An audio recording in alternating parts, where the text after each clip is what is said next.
allow the two children to attend the body. It's okay. Off your mind. It's okay. She off your mind. like me. Chai! Now wow, people wey suppose talk through to power don't off mic. And if we talk, now 500,000 they go summer us, call them hate speech. But fear not, my ego don't come. Ingo torchlight every corner, nooks and cranny of all these bad people where they spoil our country.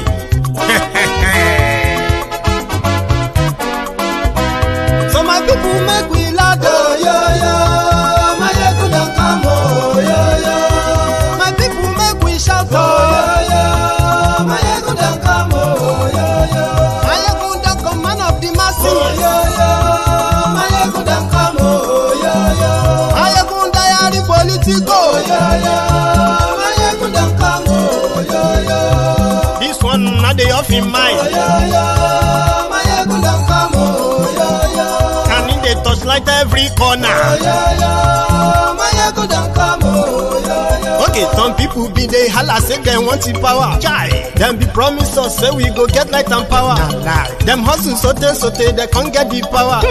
But now they know they do anything with the power. Every day, dollar just they get the higher power over naira. See them talk say make we off mind, but thank God say my ego don't come. So my people make you loud, oh yo yo. My ego don't come, oh yo yo. My people make we shout, oh yo yo. My ego don't come, oh yo yo. My ego don't come, man of the masses, oh yo yo. My ego don't come, oh yo yo. My ego diary politico, oh yo yo. My ego don't come, oh yo yo. This one not they off in mind, oh yo yo. My ego don't come, oh yo yo. Person where they do evil, no one make person talk. Them say that my yegun, that man too they talk. He too they talk. Say my yegun diary, he they hot like pepper. But every day then they take money in bulk. Woman picking, they the street they hawk.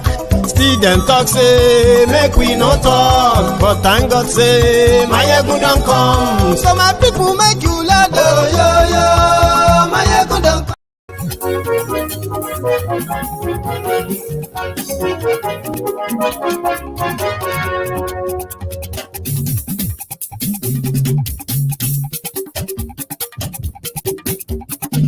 Mayegun làwa mọ̀ làmọ̀ tó dòdòdò. Hello there. Mayegun làwa mọ̀ làmọ̀ tó dòdòdò. Good morning to you, good afternoon to you from wherever you are watching from. And this is Mayegun live. Please share this broadcast. I just discovered I shouldn't be smiling. Nigeria Air Force and Nigerian Army, they have just killed over 150 people last night. They said it was a mistake.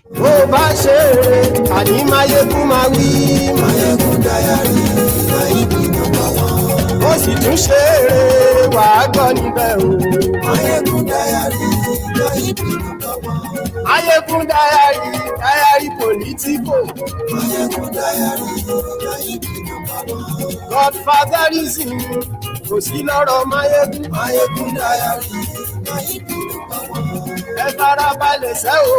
Two villages in Kaduna were blew up into midstreams. That was last night, where they were celebrating moulud.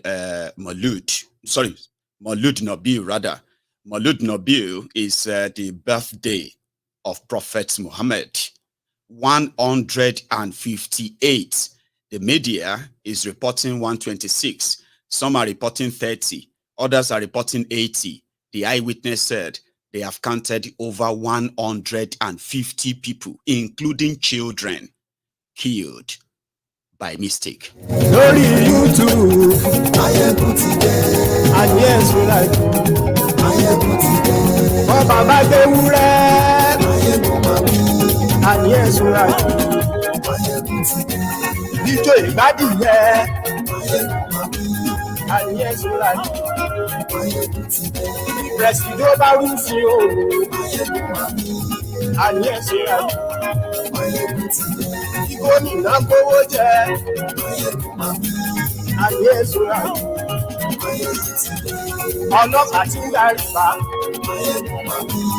àníyẹ́sọ́ra aṣòfin tí ń rúfin o àníyẹ́sọ́ra Thank you very much. Share this broadcast. Invite your friends, invite your not so friendly friends, and tell them, Mayegun today.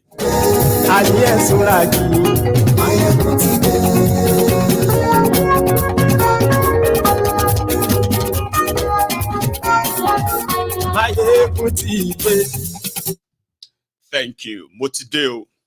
So, good morning to you once again. Good afternoon to you, and good evening to you from wherever you are watching from. This is Mayegun and live.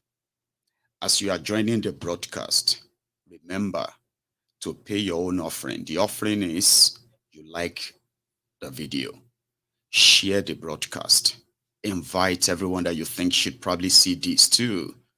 Okay? And then read the description of the broadcast as well, where you will easily kind of understand what we're talking about and possibly make a contribution too. And thank you if you have done all of that already. Indeed, last night in Nigeria, some group of Nigerians, they were celebrating the birthday of Prophet Mohammed sallallahu alaihi wasallam in their own communities. The Nigerian Air Force, Nigerian Army, they said they received an intel that terrorists were gathering in that community. And the intel prompted them to act by sending drones with bomb. Now you heard it. Nigeria has drones that carries bombs, which means the terrorist, the real terrorist that Sheikh Osama bin Gumi was visiting at their different locations, guided by the officers of the Nigerian Army, DSS, police, providing security while he meet with all these terrorists. Nigeria has lost thousands of their own soldiers to this to the cold the violent death of this terrorist. Thousands, no joke. All right. However, Nigeria has a drone carrying, well, they have drones carrying bombs. So they decided to send a coordinate. And when they send the coordinates, they bombed the place 3 times. It wasn't just one bomb. It was a coordinated bombing, right? Where civilians and their bodies were like, I can't show you the video. I'm sorry, I've not got so much to sort of manage the graphic, okay? The gory images enough to be able to show that to you on this platform. I can't. I bet some of you have seen the images. Or for those of us who know the history of Nigeria corrupt system, especially that's their Nigerian army or defense, the cesspool of corruption. The corruption is so deep that Nigeria is spending 1/3 of our national budget on defense. The more Nigeria spend on defense, the bigger and stronger the terrorists became. And you might not be hearing too much of it these days. It is because Nigerians under APC, Egbekegbe, they have grown cold of some of these horrible, horrible happenings. Today, if you hear the news that the terrorists killed or beheaded 100 people, kidnapped 400, people just read them like they are reading Manchester United trashed Bolton. They are indifferent. As long as it is not happening to them, that means God loves them and is protecting them than those who are being killed every day. Killing people in Nigeria every day is no longer a big news to majority of them in Nigeria anymore. People have cried, people have begged, they've protested, they've rioted, they've done everything to get the attention of these criminals. But you know something? While the terrorists are spreading and growing stronger, especially in northern Nigeria, the system, the Nigeria military, who has all the equipment to track correctly, track people correctly, and at the end of the day, get the terrorists with all the equipments they have. No. They are using most of that to track and kill Nigerians. All they need is just the same fate that befell the people of Tundun Biri. Tundun Biri is under a local government right there in Kaduna. And they were just like every other regular people. Okay? And boom! Oh, it was a mistake. Oh, we made a mistake, to just kill on Nigerian soil, using the Nigerian government weapons to massacre Nigerians, and there is no consequences. No, none. 2 years ago, 2021, the same Nigeria military said they received an intel that terrorists were grouping somewhere in that same Kaduna. And they received a coordinate. They now sent their own soldiers to go straight to that location. While the soldiers were going, before you know it, the terrorists ambushed them. How did they know they were coming? They ambushed them. In that space, while they were fighting for their lives, they quickly put out a distress call to the Nigerian military headquarters. And guess what happened? They sent the Nigerian Air Force sort of a gun ship, like a gun aircraft. Guess what happened? When the aircraft got to the location, it did not neutralize the terrorists. It started shooting their own soldiers from behind.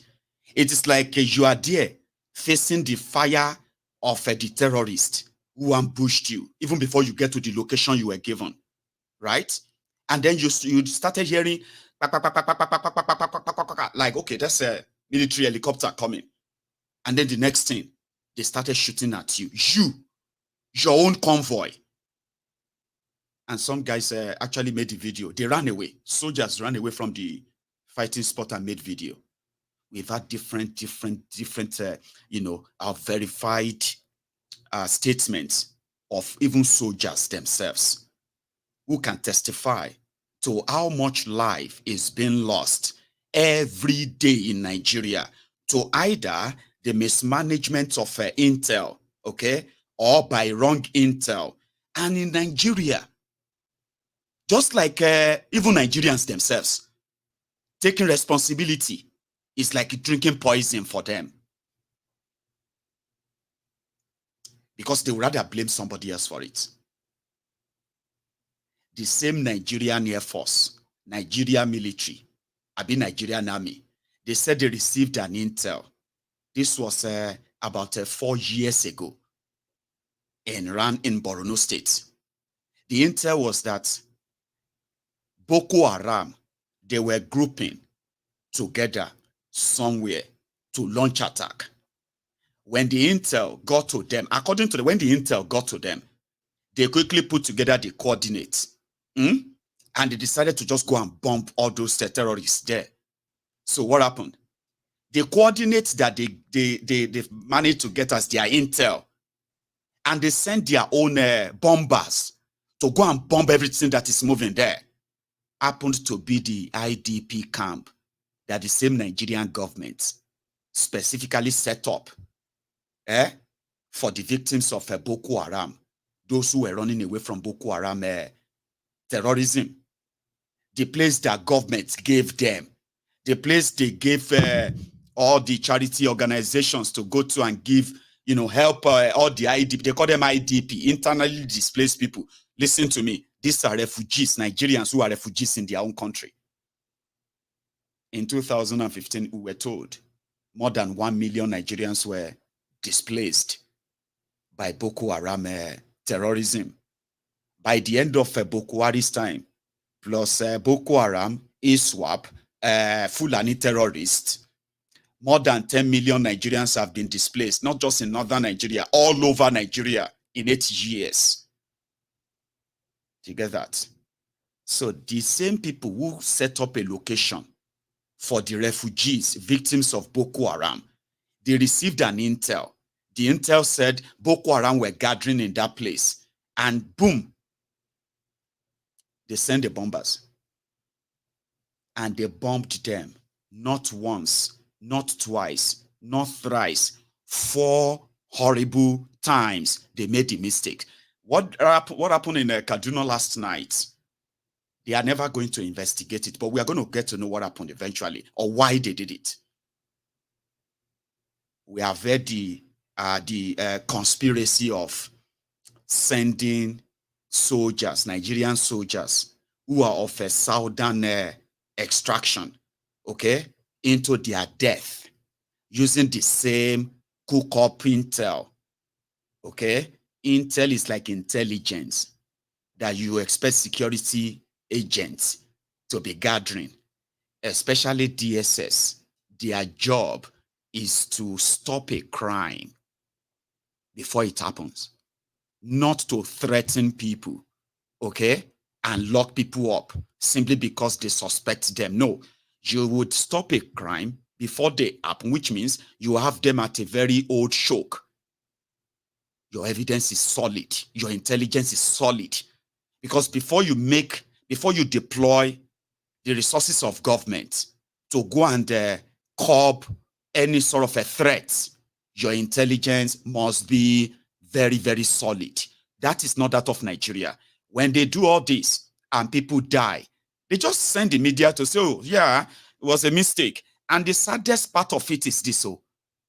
Those who are dead, they will remain just numbers. The media are already giving out different figures. 30 people died, 50 injured. No, 80 people died, 100 injured. Oh, no, 126 died. Uncountable injured. Oh, no, in fact, it's even more than that. They are still doing the search and rescue for those that probably, when the bomb landed, it wasn't even at the party. It may just be inside their own houses. They actually bombed 2 villages on a wrong intel. And you haven't seen anybody tendering their own resignation letter right now. Somebody gave that order. Somebody gave that intel. Somebody told them it was solid. 156 Nigerians are dead. We will never probably know their names. And all you are going to hear is that it was a mistake. People they killed 4 years ago at Iran, those they killed 2 years ago. So we're using the same method. You probably would never remember their names. I don't remember their names. Because I would probably have remembered their names if there is any justice to show that who gave that order. On the issue of the one they bombed in Iran in Borno State, we later figured that it was because Babashir Lawal, the grass cutter, was trying to cover up his own corruption. When Boko Haram came in, he set up something called the Northeast Development Commission, NEDC. This commission is like NDDC, Niger Delta Development Commission, which is to say, okay, when the Niger Delta militants were kidnapping expatriates, bombing pipeline, bombing oil installments and all that, when they made an arrangement for them, they set up NDDC. In order, that is to help develop Niger Delta. It was just a job for the boys. That's the story for another day. So when Bokwari came in, he set up Northeast Development Commission, NEDC, and he now put that office. He now put that agency or whatever. He now put them under the Secretary to the Government of the Federation's office, SGF's office, Babashir Lawal. And immediately they voted over 200 billion naira to that commission. They appointed the commission members. What was their own appointed assignment? They were to rebuild, okay, renovate, rebuild, and relocate the victims of Boko Haram. 250 billion naira take-off grants, take-off money. They were to build houses for them. They were to return them back to their communities, rebuild their communities, build their schools, build their medical centers, build their roads, provide things that actually have been, 250 billion naira. Babashir Lawal built zero housing, zero anything. But he did do something like feeding the IDP with 20,000 naira every day. Spending, according to him, they were spending over 50 million naira every day to feed the people in IDP camp, which happened to be a lie. Also, the same Babashir Lawal awarded the what he called the cutting of the weeding, cutting of grass around the camp, the IDP camp, the refugee camps.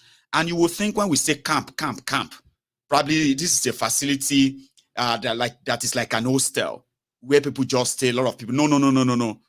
Refugee camp. These are abandoned schools, abandoned government properties here and there, where people are sheltered.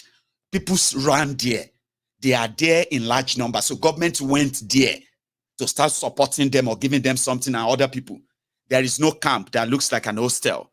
These are where millions of people that escaped the Fulani jihadists, the Boko Haram jihadists, that the same Boko Haram government continued to pardon. Again, Babashir Lawal was under investigation by the National Assembly. In order to cover it up, they decided to go and bomb the same victims of terrorism. That is on record. Babashir Lawal today is a free man. He is working free everywhere. He awarded 242 million naira to his own son, a company that is his own company, but managed by his son, to go and help cut the grass around those IDP camps. And the people living in those places were begging on the streets. Children were practically being traded for sex for food, under these change criminals at the time. So why would you have to kill 156 people, and right now the only thing you have heard from them is that it was a mistake? They are already typing that on social media. Baba, that is the true picture of what Nigeria is. A lot of us are just statistics. If you are indeed someone who has witnessed life and then the sanctity of life, or sorry, the sacredness of life, you will shudder when you see what life is worth in Nigeria. All they need is just to give you just tag you something. When their policeman kills you, the system will eventually even blame you in death. Nigeria is a place where you just hear about number of people killed extrajudicially, and those who carried out that heinous act, they are completely excused. How could you kill 156 people? And now we don't even know the name of person who gave them that intel and the person who gave the order. What does that tell you? You remember what I do say, like, you see those of us who survived yesterday. For example, you see those who are like a survivors of yesterday. They are the victims of today. And those who survive today, we are victims of tomorrow. Every day that Nigeria continue to exist in this trajectory, Baba, we are just a disaster waiting to happen. We are a victim, just like a cow waiting to be slaughtered. Everyone is moving on, like, oh, how can they do that? The media will be abuzz with a few noise, few days, because tomorrow another thing is going to happen tomorrow. Those who survived Nigeria today, tomorrow may be their own day. Nigeria is a place where people die unnaturally. And it appears that majority are so helpless. It's more or less like they are just sitting duck and waiting for their own time. Baba, people are dying of hunger. Hunger, AB. Imagine dying of hunger. Dying because you have no food.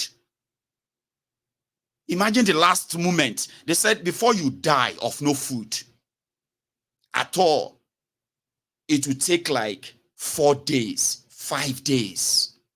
No food, no water. I think it's about, is it 5 days or 8 days? About people, they lie down, they wait for, because they cannot feed. People are choosing bits. You know, have you seen where people are skipping their medication? Because of money. Your doctor says, this is your health issue. This is your prescription, your medication. You use one in the morning, one in the afternoon, and one in the evening. Or you use them every 4 hours. But now that the cost of healthcare, cost of medication, of drug in Nigeria has jumped from 0% to over 400%. People are now trying to choose between, maybe they should just use it in the morning. Some are choosing that I will just use it in the evening because I can no longer afford to get my supply. So they are there slowly and slowly they are dying. That is what Nigeria does. But you see those who die violently and those who are waiting to die. It is like a word of, it's like a deja vu. What do you want us to do? There's nothing we can do. Are you serious? No, you can't. Everyone, whether you are rich or poor or this or that, in what Nigeria is today, every one of you is a victim in the waiting. I was reading somewhere where the same Nigeria military who has intelligence on how to kill innocent people without taking responsibility. You know, well, I read it in the news. They said they took responsibility. We have taken responsibility. It was a mistake. It was an accidental bombing. Hello, you just committed murder. America that is fighting war all over the place. Ahmed, I hope you are watching because you are likely going to need to call in tonight to help us on this, okay? America, the world power, that is fighting war here and there. They do prosecute their own soldiers that kills, that kills unarmed civilians. So if you are giving intel for the American intelligence, what do you call it, to act on, intelligence to act on, you will be responsible for what happened. And I mean, if you only do it once, you will never do it twice. At least you get to know. They are going to set up an inquiry, an investigation. The families of those who are the victims are going to be given at least some closure. Now imagine if America had to bomb Americans inside America.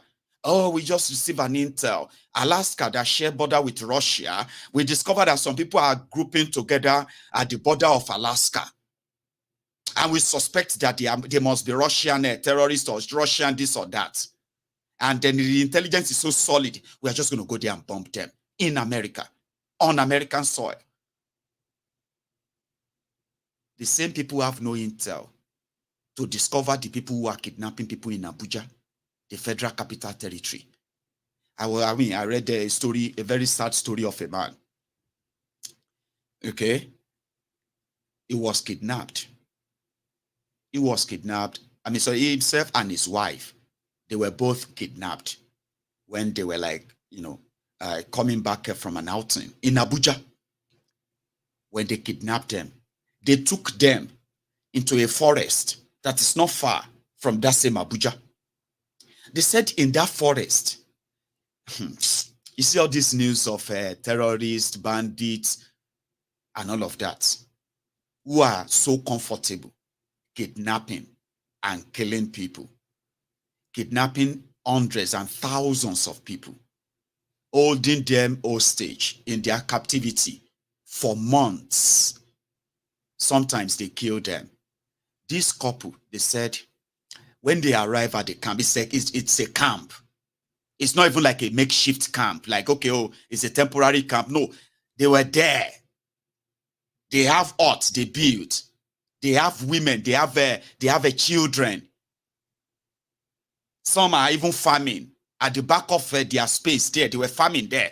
They were living normal life. You could walk around and go and buy something in a small shop inside the forest there, not far from Abuja.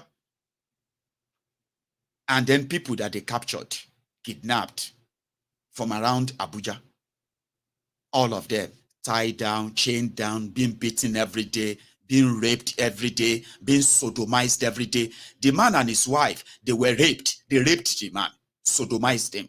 They raped his wife repeatedly until they were able to pay the ransom of 20 million naira. Now, they released them after paying the ransom. The man went back to they took his wife for medical check, like a general check, knowing what he saw. They said, the man said he saw where people are calling their families on their own phones. There are phones there, which means the intelligence, the Nigerian Intelligence Agency, NIA, DSS, if they really care in protecting you and not protecting the criminals, the drug dealers, the money launderers, the organ traffickers, who are today parading themselves as your governors, your senators, your presidents, and the rest of them, if they are not working around to control and cage you from talking about these criminals, they could have discovered this with so much ease.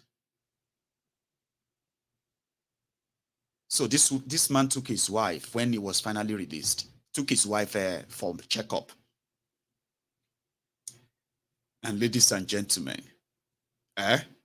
while they were waiting, they said when they were returning from where they went for the checkup, on their way home again, they got kidnapped again.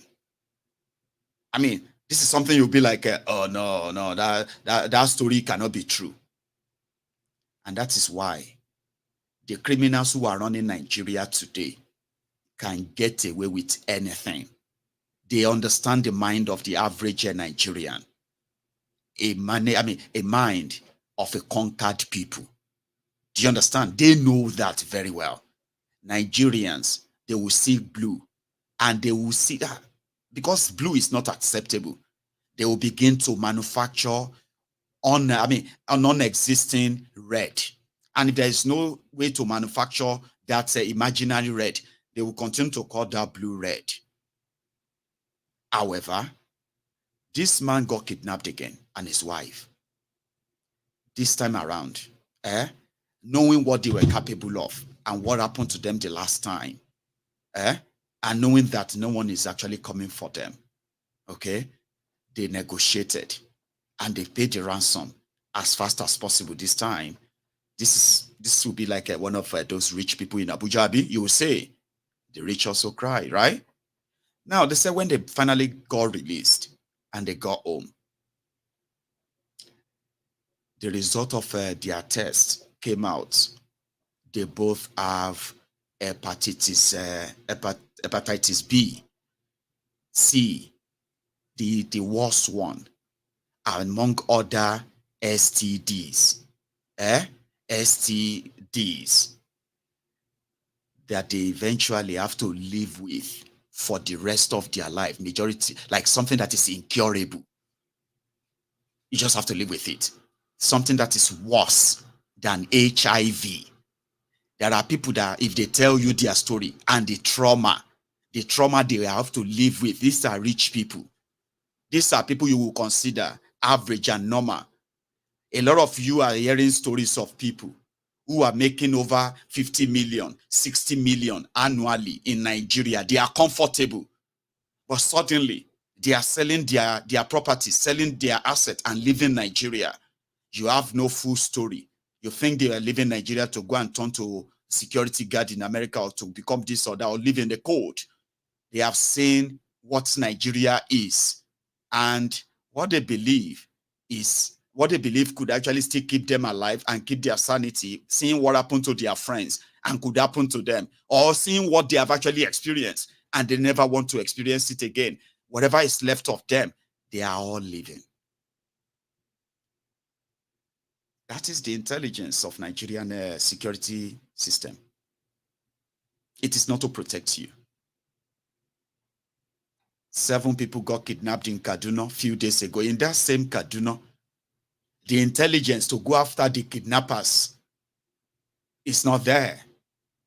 They will easily tell you that the reason why they cannot rescue the kidnapped Nigerians is because they are just afraid of them losing their lives.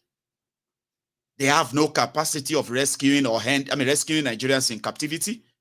They have no capacity of, neutralizing all these terrorists, even though they have the equipment. They have equipment to tap our calls. They have equipment to tap your WhatsApp.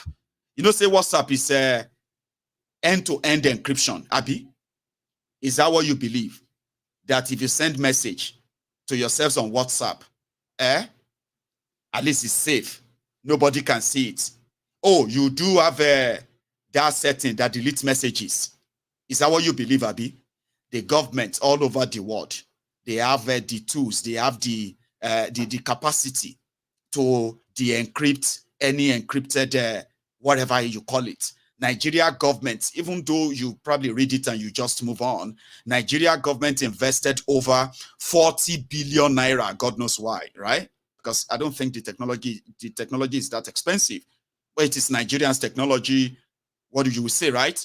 Over 40 billion naira equipment acquired by these rogues to tap your calls, to tap your emails, to tap your messages, to tap everything you probably have there in your little way, hiding away. They can find whatever they are interested in finding. So if they have all these tools, if they have including drones, who knows, maybe they also have the intelligence of mapping that they are not telling you, the one that can easily tell where terrorists and terrorist activities are seriously taking place. Maybe they do have them, but someone somewhere in their own usual Nigerian way is putting in the Nigerianness in it, coloring it, with either tribal, ethnic, religious, every other thing that you might want to color it as, and then labeling intelligence reports either wrongly or intentionally. Now, I don't have the full details of why they made the mistake of bombing 156 Nigerians out of this world. And there is nobody right now standing there to take responsibility and say, this, even like as human being, Oyibo will be like, oh my God, did I just kill 156 Americans? Oh my God, did I just kill 156 British or Britons? Like right there where you are. Instead of reading all of this and looking away, airs will be rolling right now. The president of the country will be speaking to everybody from wherever he is right now. He will be making moves to go to actually get all the families of the affected. Begin to, you know what I mean? But they won't do that. But in the next few days, you begin to see politicians, okay, going into those areas. In fact, you will be seeing politicians visiting the governor of the state. And they will say, we come here to come and commiserate with you about the people that died in the unfortunate incident that happened at Tundun Biri. Guess what? All of them, if you ask them, sorry, sir, Mr. Minister, you are representing the president. You are the what? Chief of Army Staff. Oh, great. What about you? Oh, you are the Chief of General Staff. Great. What about you? You are the Chief of Air Force. Wow, just a big contingent. Oh, wow, wow. What about you, sir? I am the head of the NSCDC. Oh, great. So you all came here because of people that you mistakenly killed. Abi, yes, we are here on behalf of Mr. President to come and commiserate with people of Kaduna. In Kaduna, they won't go to that place. So then ask them, can you tell us, can you give us 10 names of those that died in that bombing?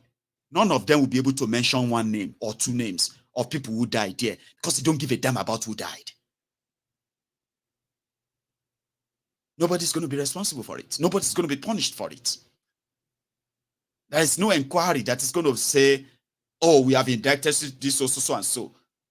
Police officer in America thinking is doing his job, okay? He pinned a black man with his knees, pinned his neck down. People were there standing, and he was there saying, I can't breathe. I can't breathe. Please, please, please, let me breathe. I'm choking. Oh God, I'm going to die. Oh, I'm going to die.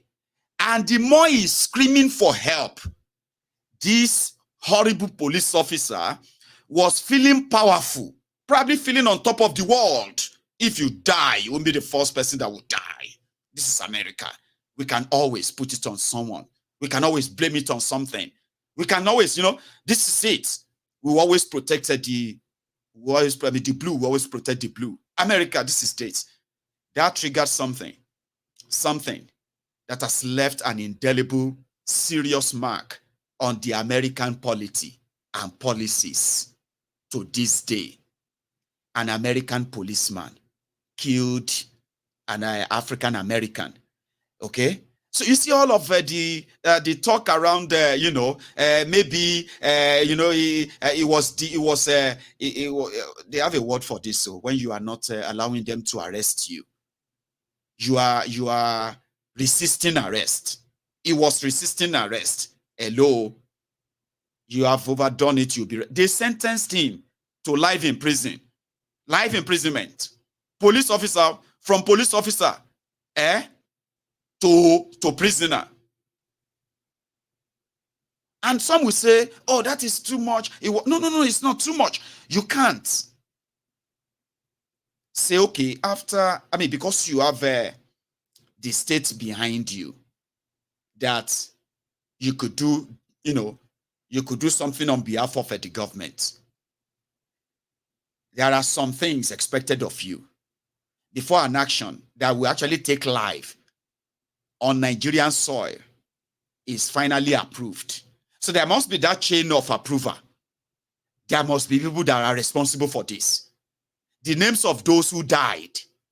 There must be names of these people who died, so that those who are responsible for their death are also named. They can know those they killed. But Nigeria won't do that.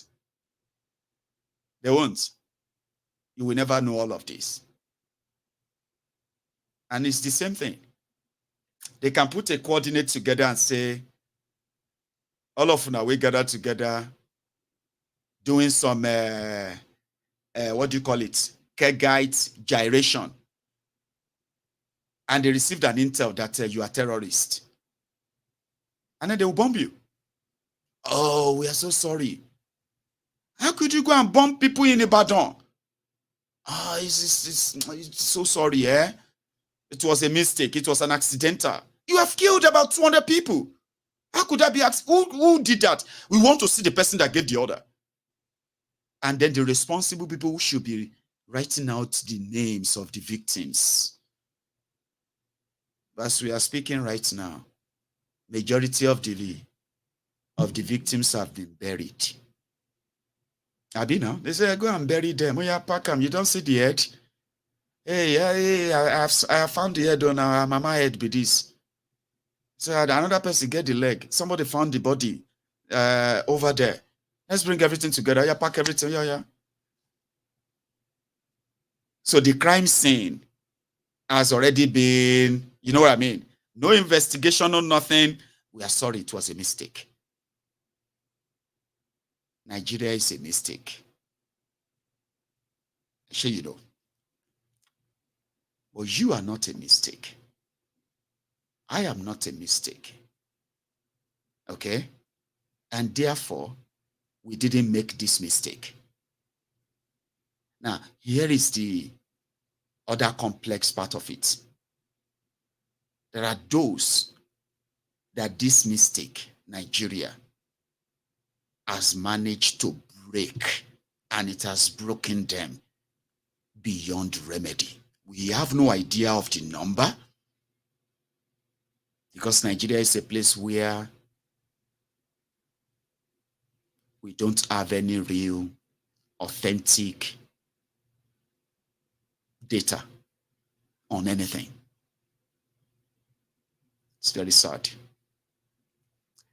Because there was never a time that they actually had a plan to create a country that the people that are going to be living in it agreed to be together. There was never a time. But if you have been enabling this fraud and the criminals who are taking actions and inactions as well, that are costing lives, you have now become part of those that we can consider as those who are sustaining the mistake. There are those who want this mistake corrected. And they are wishing that they can make a correction and fix it and correct this mistake, break it up to save lives.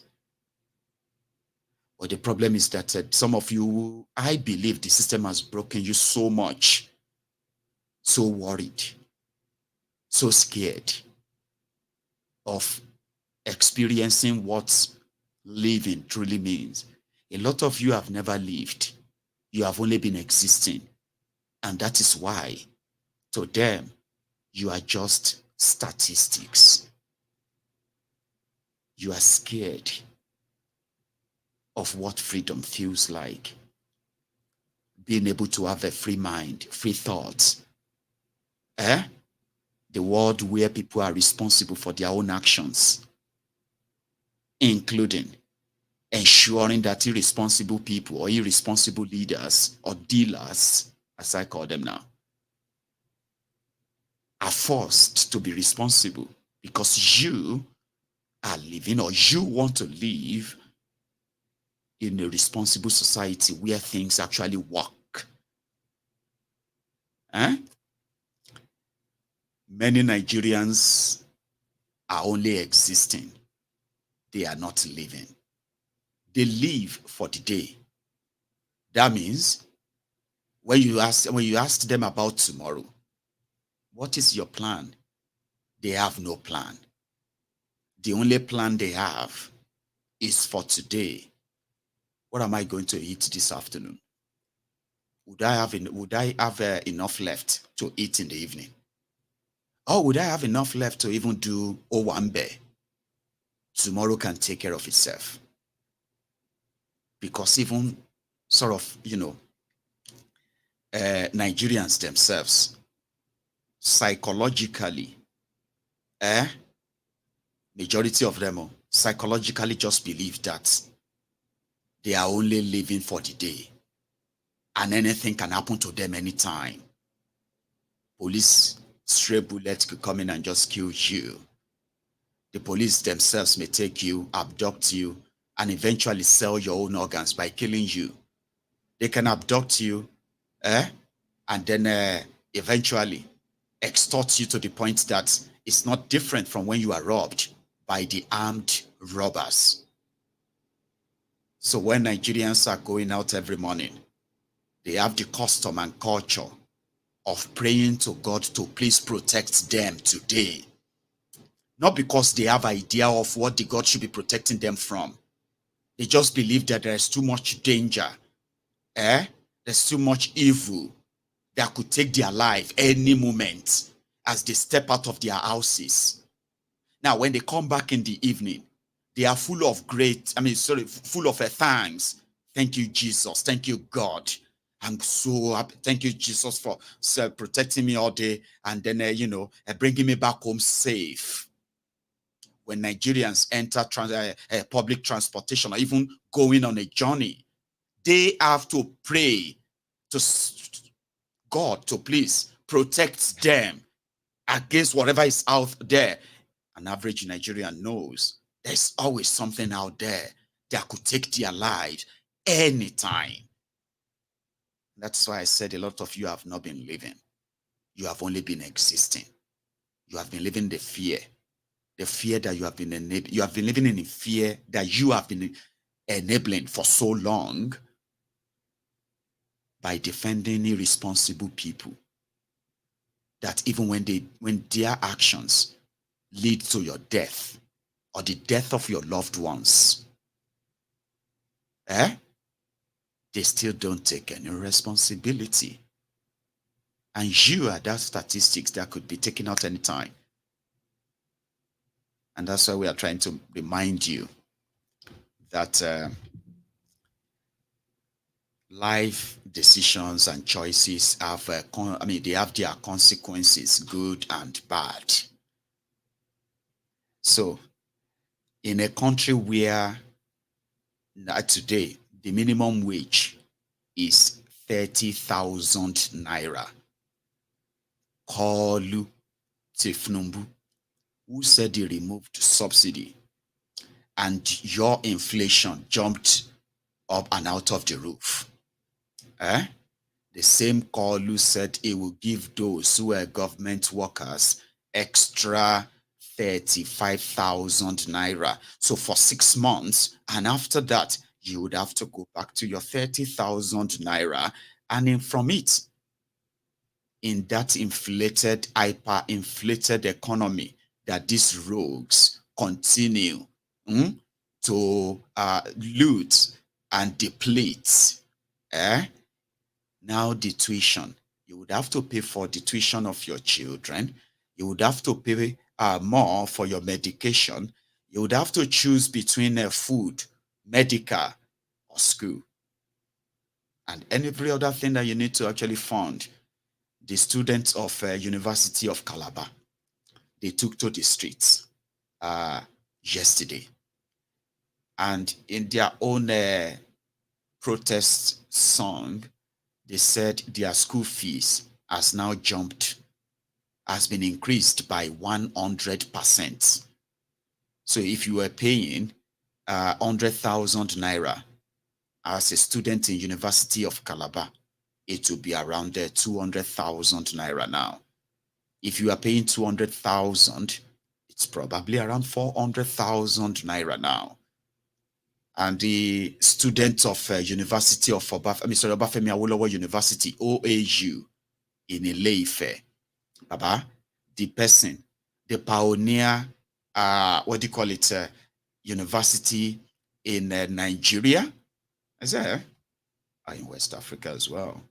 It was actually meant to be the university that is named after the sage, the man that kickstarted the first free education by any government in any part of Africa, and to some extent, right, almost in any part of Europe too.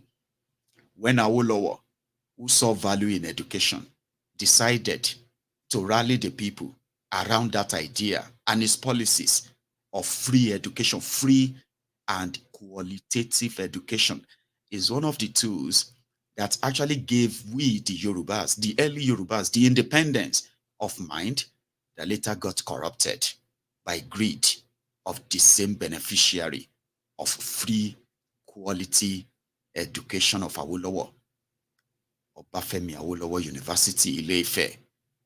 Their own students, nursing students, from 240,000 naira school fees, they are protesting that their own school fees has been jacked up to 850,000 naira. Is that not that you are going to have probably go and learn Mamalawo now? If you are trying to be a nursing or a doctor or what have you, is it not better now to go and learn Babalawo or a Dibia? I don't think you will need that much to be a Dibia.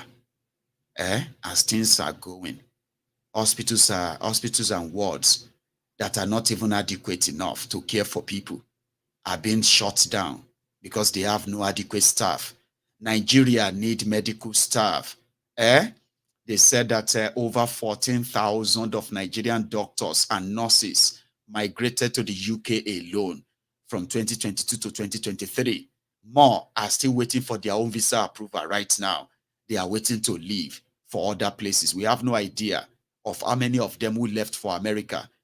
The United States of America's embassy in Nigeria, they said in the last 1 year alone, they have interviewed over 147,000 Nigerians, including 30,000 students, professionals who have sick and then came for American visas. Majority of them have left, even though it's actually a money-making machine for these companies. In Nigerian mysteries, they are hunting, they are harvesting Nigerian professionals. Nigerian politicians don't give a damn, and they are making it even worse, discouraging many into going into those very, very critical, professions that Nigeria actually needs. Nigeria, before now, they said, at least last year, okay, they said that Nigeria had over 34,000 doctors. If you have had over 14,000 doctors and nurses left for the UK alone in the last 1 year, that means probably plus or minus, you have less than 25,000 doctors and nurses, trained professional doctors and nurses in Nigeria, both in private and public sectors. And that should alarm you, even if you are rich. Your life is in danger. They may not be bombing you right now. You may not be in in the location where their own, their bombs could be dropped on you. You may not be living in Olu or Zoo, okay? You may not be living in any part of Igbo land right now where a target is put at your back and you could be killed anytime. They have a MO. They said all they have to say is that you are an IPOB, you are ESN, your family is ESN, your family is IPOB, okay? For them to kill you. You might be far from that. You might be safer from all of those, even though you might not be as poor as those who are begging for money to pay 10,000 naira medical bill so that their loved ones won't die. You have money. You have everything. You have this or that. But one of these days, you might have your own emergency, and the reality will stare you on the face and be like, you have the money. You have everything. There is no professional to take care of you. This is you at your last moment, about to die, because you are right there in the hands of a quack. Those who could have professionally saved your life, they have left. You mocked them. You laughed at them. You told them to go if they want to go. Nigeria will be great. Nigeria will be great one day. You are watching the professionals, the brains in Nigeria being taken away from Nigeria due to the criminality and the failures of these roads. And you are saying, let them go. There are more people that are going to take their places. But statistically, you have no doctors. You have no adequate nurses. Now, your schools, where you train them, those institutions where you should pay them, you have failed to do that. You are even making it difficult for them to even acquire that knowledge now. So in 10 years' time, those of you who are dreaming to become nurses and doctors, I have an advice for you. If you don't want to end up as a kabu driver, or if you don't want to end up as an executive beggar, okay, online, and you probably, if you don't have a chance of to japa from Nigeria, you know what I mean now, as a student, since you can no longer afford to pay for your medical trainings, school fees, and all that, you have no protection or support from them. Isn't it better for you to begin to learn how to become a dibia, babalawo, mamalawo? They are also healers. The babalawo, mamalawo, that one will be, if you go and learn babalawo or mamalawo, you will be able to, instead of learning how to use a scanner, how to use MRI scan, how to use all those equipment that we have to see through inside the people, you can use your own mirror. You can use your, what do you call it? You can be a soothsayer to tell what is going on inside the people. And in this day and time, if you want to be a richer doctor, native doctor, you should also learn what you call the native doctoring. Native doctoring is to know what the herbs are meant for. Listen to me. Where Nigeria is going, where these criminals are pushing Nigeria to, I know a lot of you are already resorting right now to herbal concussion for serious medical conditions. A lot of you are suffering from serious medical conditions. You can no longer afford your medication. Now concussion you they drink. Now to you, you are telling yourself and consoling yourself. You are not telling yourself that it is the destroyed country and the destroyed economy by these rogues that has made it difficult for you to be able to afford your medication. Your medication, something that has to do with your health care, your life. But because you have been conquered, you have been captured, your mind is no longer yours. Now you are consoling yourself and you are telling yourself, you have been wasting money all this while. How can I be paying 55,000 naira for inhaler? When I can use lemon, ginger, onion, red pepper, green pepper, yellow pepper, blue pepper, blue powder, what do you call it? Jamaica Sainty, Jamaica this, cook everything together, and it's all working for asthma. Now you are now trying to improvise, Lojuarai. You are avoiding the things that is actually pushing you to that edge. You are avoiding the people that are pushing you to that edge. You are avoiding your decisions that are pushing you to that edge. You are now improvising. You think you are smart. Do you think you are smart? You think you are wise? You are now drinking concussion. You are, those of you who wanted to be native doctor, this could be an opportunity for you in the future. Listen to me. In fact, you probably will help us to further solidify the African traditional or tradomedicine. Instead of using MRI scan and the rest of them, instead of using your mirror, your whatever, instead of using them to discover whose destiny they have tied somewhere, instead of using this your soothsaying and all of that to know those whose destiny have been eaten or those whose womb has been eaten, you won't be using those. You won't be using them for that. Now you are going to be using them to scan the inside of the people to know who has cancer, those who have fibroid, those who have an ulcer, those who have bone marrow, those who have blood cancer. Now you help us kind of deepen the research on that. Student loan cannot pay for what they are still going to charge you.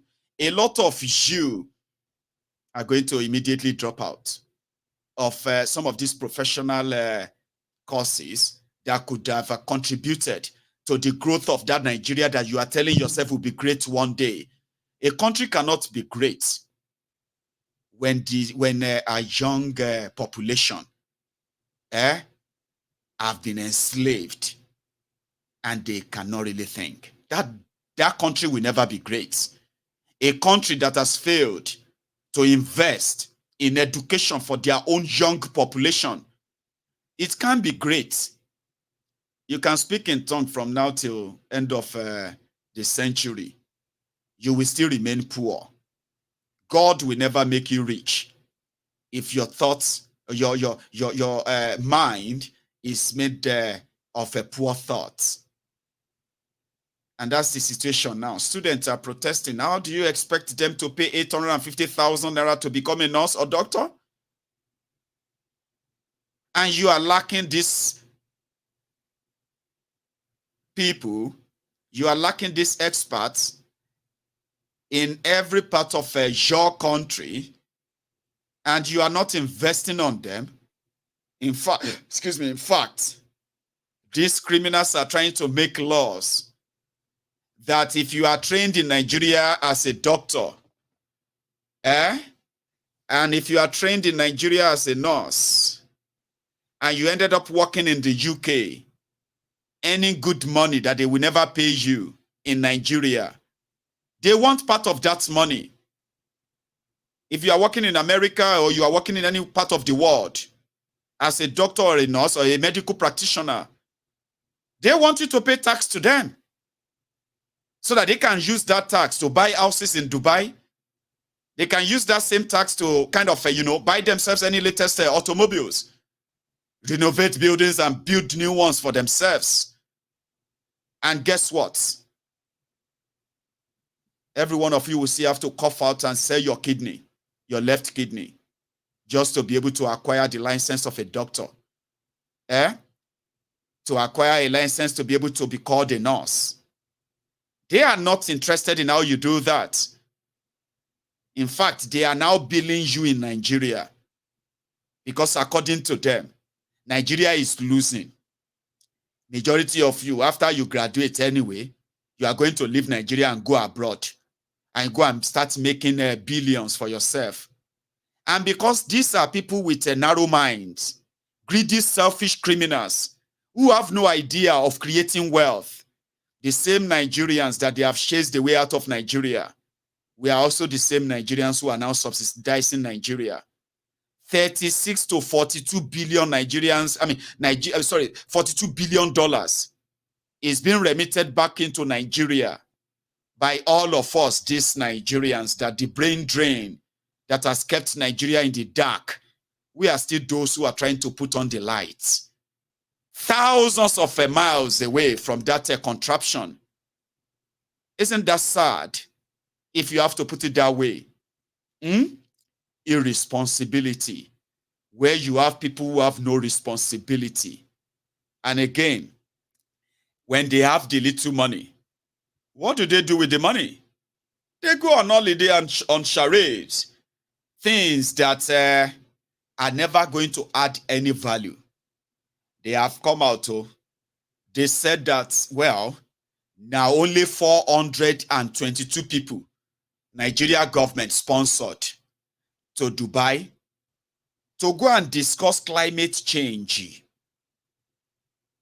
Even Nigeria police IG, in this wastefulness, Nigeria police IG also carry some of his own 50-50 naira, merchant police officer.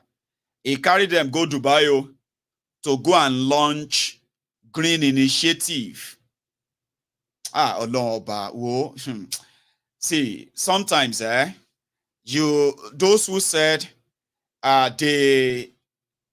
they wonder how some of us actually keep up to still continue to talk and continue to educate the minds of the gullibles, Nigerians, about the issues of Nigeria. That to them, they have lost all the energy. They have lost, they are not interested. In fact, right now, when they hear Nigeria, they just sort of, go off like, what might be my business? They're asking us that, how do you manage to still keep talking about Nigeria? Like, man, you get mind though, you get strength though. These guys are doing exactly what they are known to be doing all the time. These are criminals. And then you see people who are expecting that those who are calling them criminals are wrong, or they are open. There are people like me, Mayegun, I am wrong. Do you know how many people who hope that, who actually wishes that everything I am saying, that those ones that are already happening and the ones that are yet to happen? Do you know how many people who actually hope that I end up being wrong, like I am wrong? They wish that I am wrong. Because they believe these criminals, they are offended when you call them criminals. When they look at them, they see people with money and power that should be respected and revered, and in fact should be feared. So people like us who continue to call them out consistently, some people wishes that we are wrong, and they are right.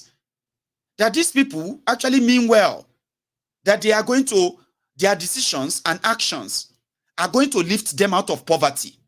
They are hoping that their actions are going to indeed help them to be able to take care of their families.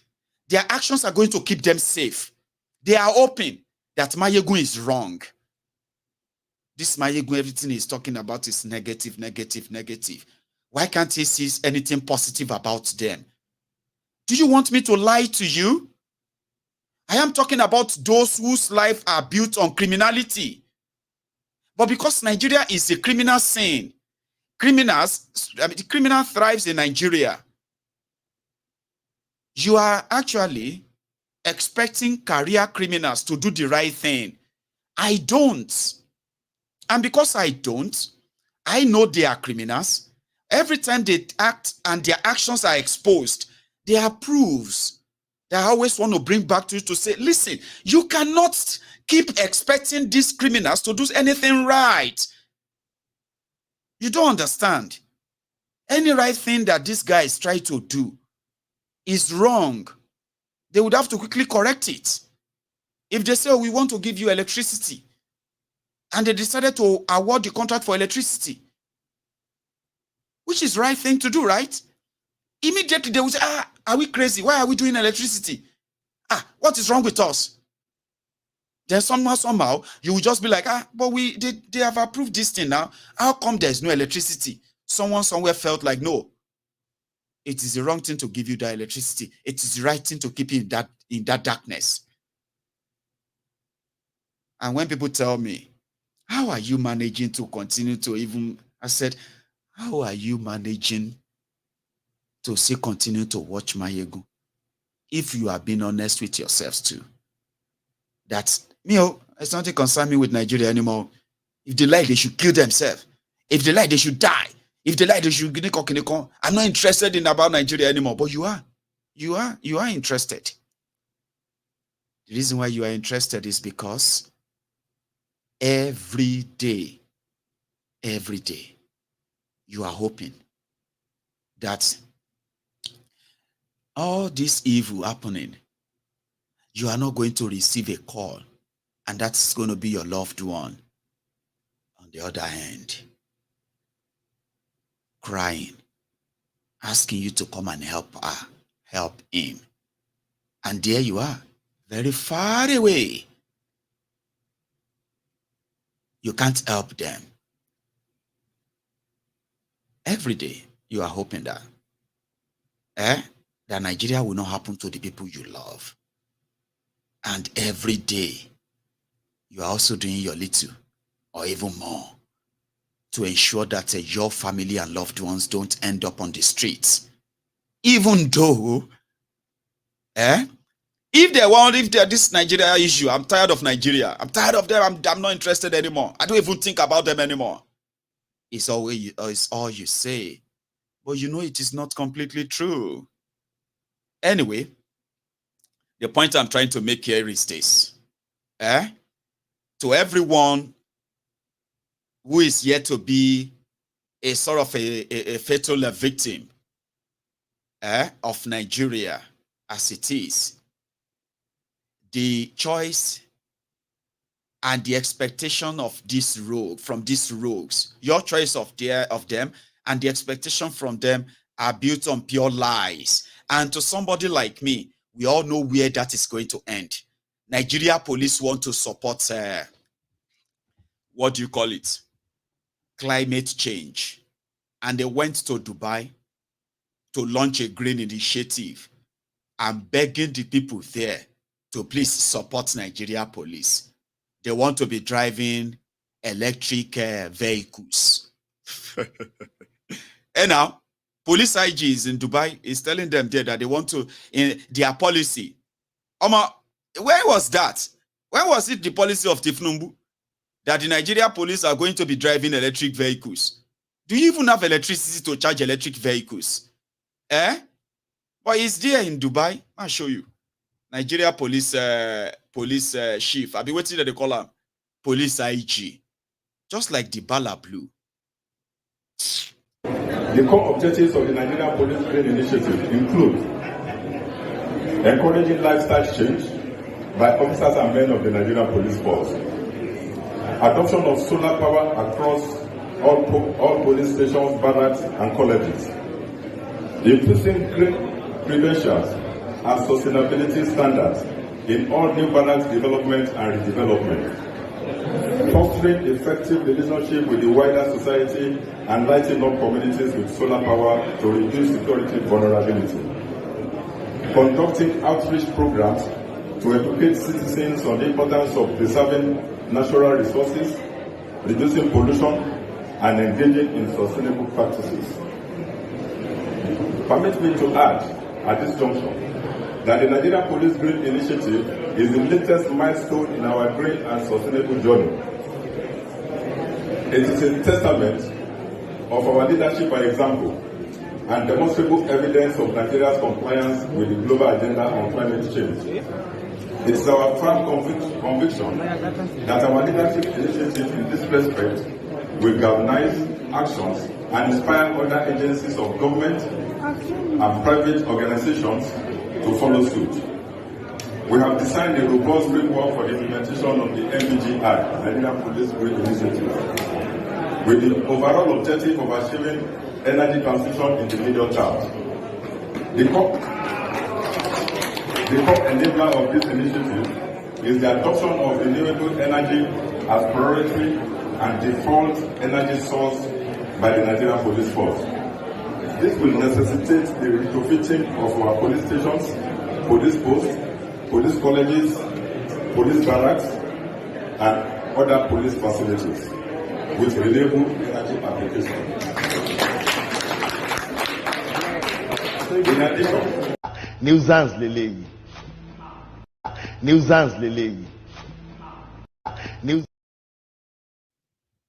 Now the way be that Nigeria Police IG. Nigeria Police want to achieve net zero carbon oxide something emission, and Nigeria Police is going to have solar power. See, you don't want me to show you. You probably would never want me to show you the Nigerian Police barracks. You don't want to see that. Sure, you get. Nigeria Police are going to have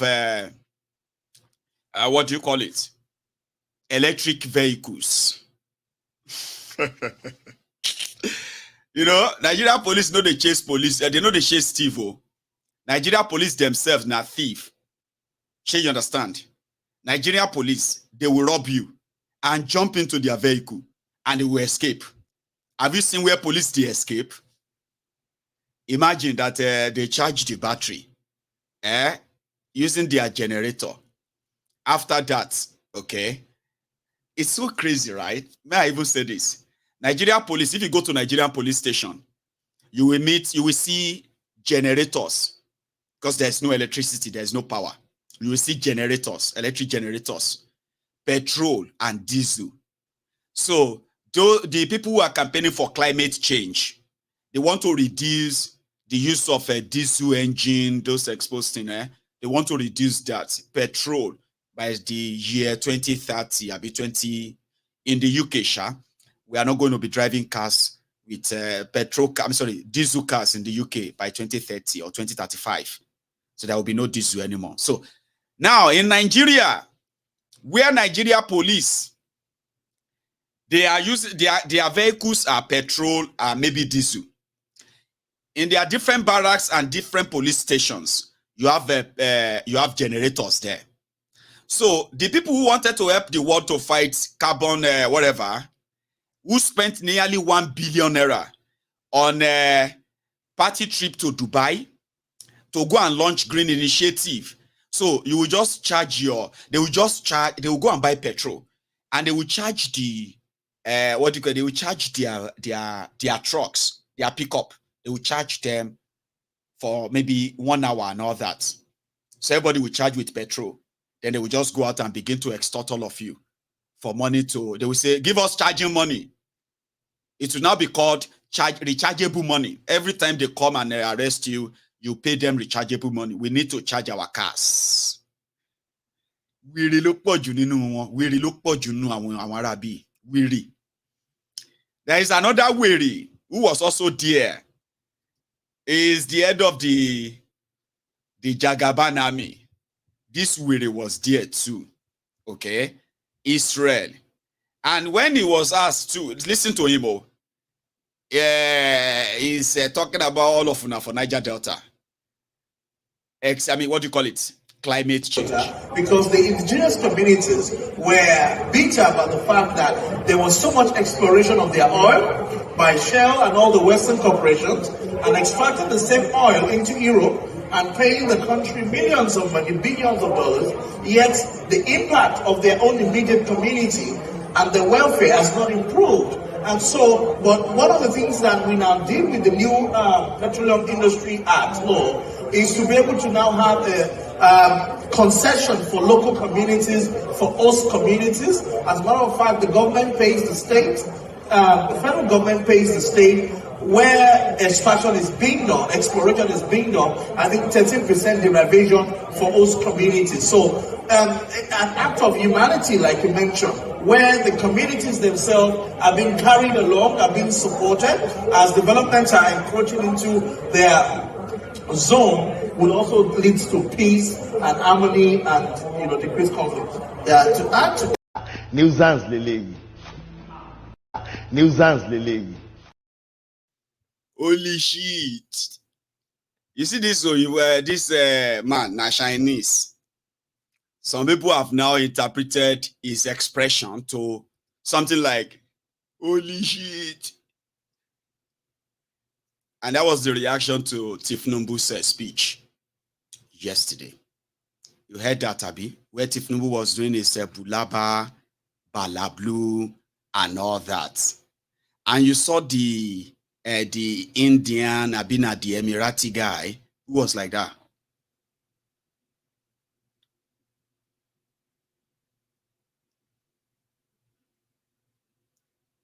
Like that.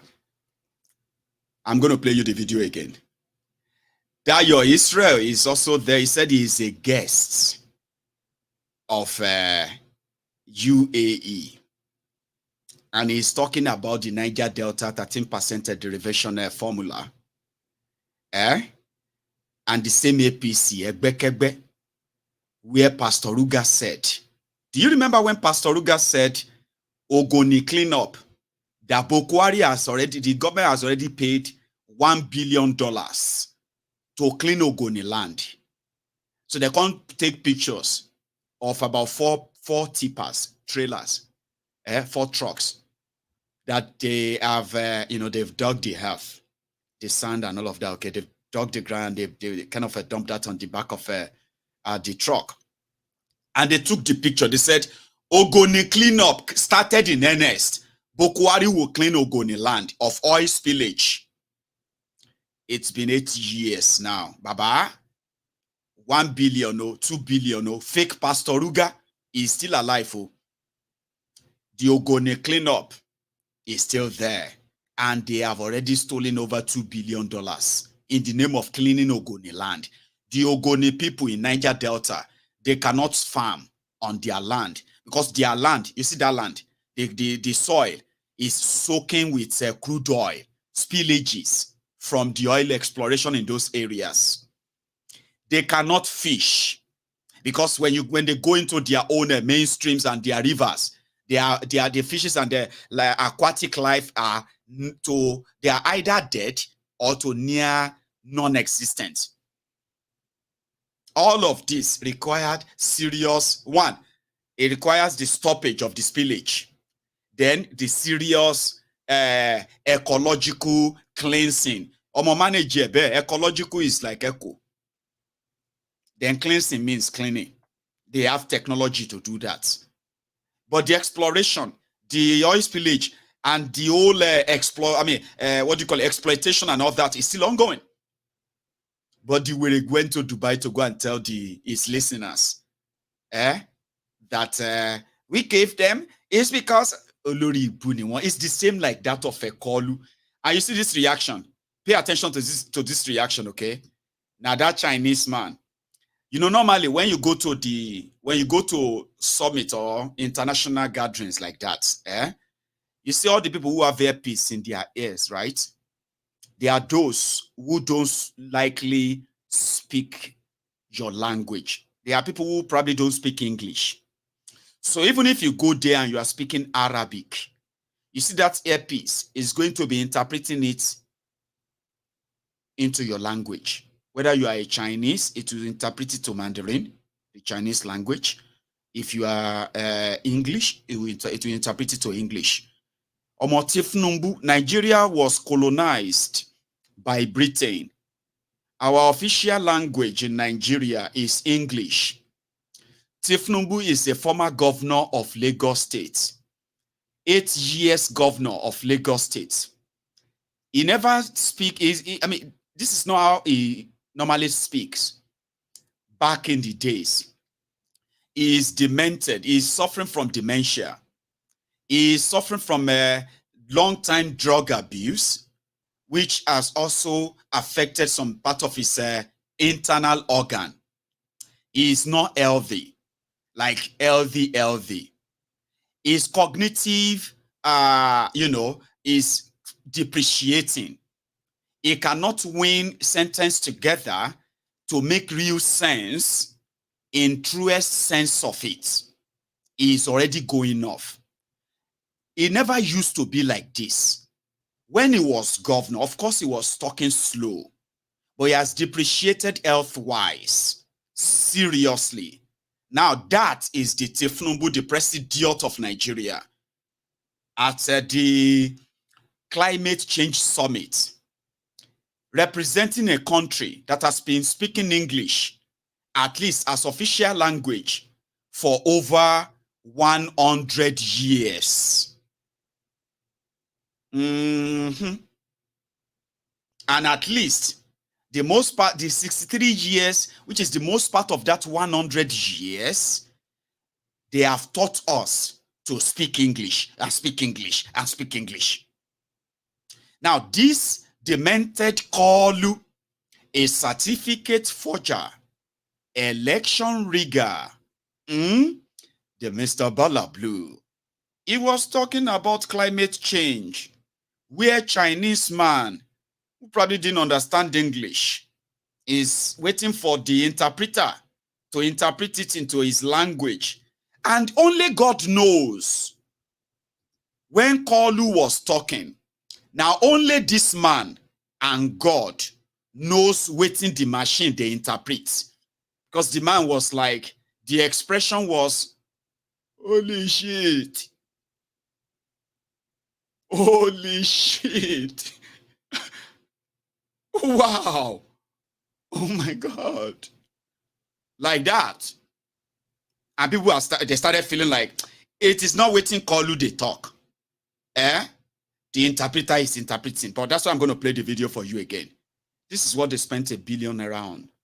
And they are still there. As we speak. Thank you very much. President of the COP28, thank you for providing this platform and managing it effectively well. John Kerry, Your Excellencies, and other distinguished ladies and gentlemen. Today, we welcome the effectiveness of your leadership that has given us the hope to sustain livelihood in the rest of the world. The earth has been injured, not by us mainly, by the big economies. And I'm glad two of them are here.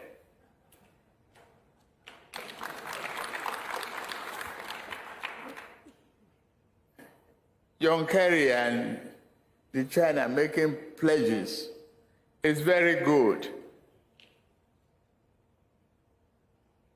And we are with you.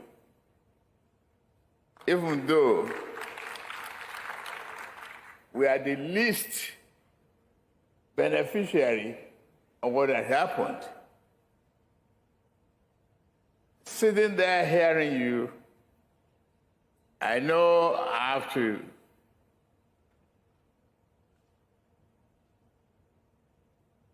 commit ourselves.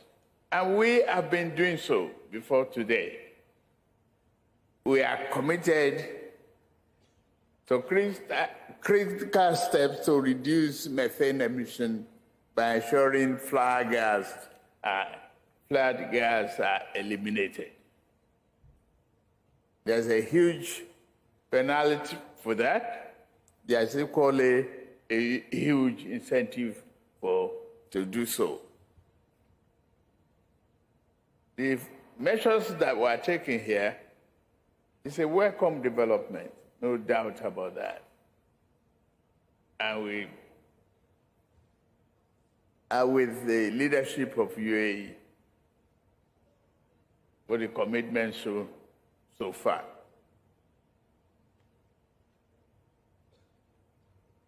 We are consolidating on the gas export, usage domestically and export for other countries. I can assure you that we will be partner in progress to achieve renewables. We are committed to energy mix. We are providing cooking gas for a large population. We will continue to do that. We've signed off on reduction of methane. We will leverage on new technology.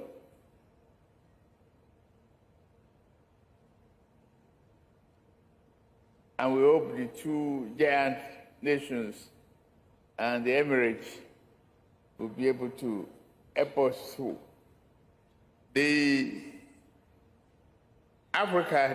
What I know of Africa is the fact that the risk in additional investment and technological know-how, it is very necessary. And the largest economies that have benefited immensely should do more real fast, because their health needs healing and is crying for attention more quickly. Thank you very much. Nuisance lele. That is where that did you see the face of that Emirates guy? Did you see the face of that young Lee? I don't know his name, and I don't want to sound because any small thing on social media now, you know, you have to be careful, because Mayegun, that's racist. Don't say that. I'm sorry, but just, I don't know. Anyway, do you see that? Where he was like, holy shit, what's it talking about? But it is what it is. That is the part of why they took 400 and they said they only paid for 422 people, not 1,411. Obaseki is there too, unfortunately. While Obaseki is there at Buruji Khalifa presidential suite enjoying himself. For Edo, everybody they learn how to actually use Keno or learn how to what do you call it? Just move through whatever is right there. And you can say it is climate change. Or more. This water will be climate change. If you see water for road in Europe, and you see water on the streets, flooding in New York, okay. I think Americans are already saying that infrastructures, in some of the major American cities, they are already going out of place, like dilapidating and all that. You know what I mean? Like the groundwater collection system in some of these cities, okay? Well, Nigeria no get groundwater extracting system. If you are in America, or you are here in the UK, under this ground, they will build different network of tunnels. Some of them are for cables. Others are to carry water, drain water here and there to make sure that the same city that you will see water within 24 hours. Once the rain stops, the whole water will begin to go away. The longer they stay now is what some people are now saying, this infrastructures in New York is going bad. And all that. Nigeria no get underground infrastructure. So, and it is not climate change. Nigerians, what they know in Nigeria, Nigerian criminals, they will grade a space, they will call it road. On both sides, they will dig about 3 or 2 feet of drainage, and they will call it gutters. Here you get. So in some places, they will build some narrow passage. They will call them canals. That is technology of Nigerian politicians from 19 Gbogboro. There is no technology that helps them to drain anything. But when they are talking about climate change, water rising, economic this and that, the Nigerian politicians will begin to write, they will begin to Google and research what is climate change. You know, when the water level rise at the low level, you know, the low level countries, the lowlands, and the water rise, and Kinekon is it rise by 2 meters. So all of the lowlands are going to be, they are going to be swept away by water in the next 20 years. Lagos also jumped there. Oh, we are from Lagos. Listen, we are from Lagos. We are surrounded by water. Any small rain, sometimes there will be flooding everywhere. Meanwhile, now gutter is not even drainage. You know what is called drainage? Drainage system. Drainage. No be gutter where una get for Nigeria.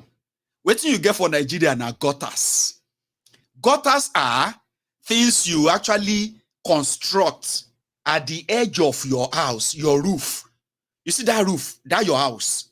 If you don't want the water to be splashing down, you will build gutter around it. You see that way they collect water. Now gutter they call them. Now gutter your politicians they build to drain water from a country that experiences rain for most part of the year. There is no drainage system in Nigeria. All of una will be engineer. Our engineer is son. My ego, listen to me. There are different types of gutters. We know that. There are drainage system. There is a Japanese drainage system. There is a Chinese drainage system. There's American oblivious drainage system. There is a UK obfuscated, complicated, you know all those English nonsense because they read them inside book. Ask them to come and construct a bridge or drainage system. They will begin to speak grammar. Majority of them today, when they design road, like I said, they go put gutter for the side to collect tons of millions of cubic liters of rainwater. Where the water they go, nobody care. They say once you construct this road, you know that gutter, just you enter. You know they'll say this gutter for this road, 2-kilometer road. When you say where is that drainage going to? Where is the water going? The water go wash anybody. Other people's houses where they front may go wash their houses off. That's their own problem. There is no drainage system. But they are the experts in speaking or talking about climate change. Climate change is when a church rat eats the poisoned Holy Communion and one weary. Edo people, how now they learn? Well, una sabi swim now. So now the major road for Benin City is New Lagos Road. Today is December 3rd. See now see erosion for Benin. You say with Shaibu they fight a bit. They just said to. And now Papa na get Benin now. Anybody will talk if follow and fight. Walk with the same make cause you know what to. They see at those states. See, we are passing to the my people, now here erosion carry coffee. Now coffee they sell for all those places there. Erosion carry coffee, go put for another person house. Landlord see coffee for 4th of a compound in the morning, not be wrong leave a house. No, you ask me now. Obaseki no fit do work. He say he want go carry another person come make call replace him. Now to the carry people land to the smuggle land from Edo people. You carry and they share and give your friends. All the land where there those state now. If you get empty land for Benin, you go they don't go put on that CFO from Edo GIS. Obaseki don't carry. And that's why they do now. Leave work with the send and see no middle of Benin City. And God go punish that man. You see the coffee where they say for see coffee for inside there now. Erosion carry coffee, carry casket, go put for another person house for past front of church. You know? Now they know Edo people if you now see open wire, you now close eye, follow this man. Now this kind of erosion now see they use now the witness. When did they to carry this erosion come up for the main city? But when you begin to ask them now grammar they will be talking. Mayegun, let me see. It's not that I am supporting Obaseki, but Obaseki has tried. Mayegun, you need to come to Edo. You need to come and see all the beautiful road. You see, a typical Nigerian. No, I'm just saying, Mayegun, it's not that I'm supporting, it's not that it's Olori Burukuni. When you have that kind of, I am showing you something right now. And it is that same moment you won't tell me, Obaseki, that same thing, if I am showing Abia now, and I show something in Abia like that, somebody is going to tell me, Mayegun, listen, see, it's not that I'm supporting them. It's just that, you see, in fact, if you come to Abia, God damn it, man. Like I said, a lot of you have never really lived. You are only existing. Here you get, just existing. If you are gone, the entire system is probably never going to really miss you. I was listening to this funny clip on X, on Twitter. And it was, some people didn't find it funny. I didn't find it funny too. But somehow, 1 second. Thank you very much. President of the COP28, thank you for providing this platform and managing it effectively. I just want to use you, get myself back. Because my screen, once I use my hands and my screen is just going to freeze. Anyway, so I was listening to this, there was this audio, and it was meant to be conversation between couple. So the wife was like, hello. They have kidnapped me, oh. They have kidnapped me, oh. Please. They said they need 1 million. I want you to please transfer 1 million to me right now, please. I'm inside the booth. They didn't know that I still have my phone. Please, they have kidnapped me, oh. Please, please. I'm waiting for the alert. The husband also responded, thank God, though, that they have kidnapped you. Tell them that. I say I'm grateful. I know, say, say your problem is too much before. So for the people who kidnap you, they say they don't kidnap my problem. Oh. But tell them, say, I say I go, they appeal. So if they won't sell your part, and I know, say, organ don't be expensive. Tell them, say, I don't want 1 million, no, not 35 million I want to. 35 million naira, if they sell your part, oh. Are you with me? And some people were laughing, like you are right now, laughing.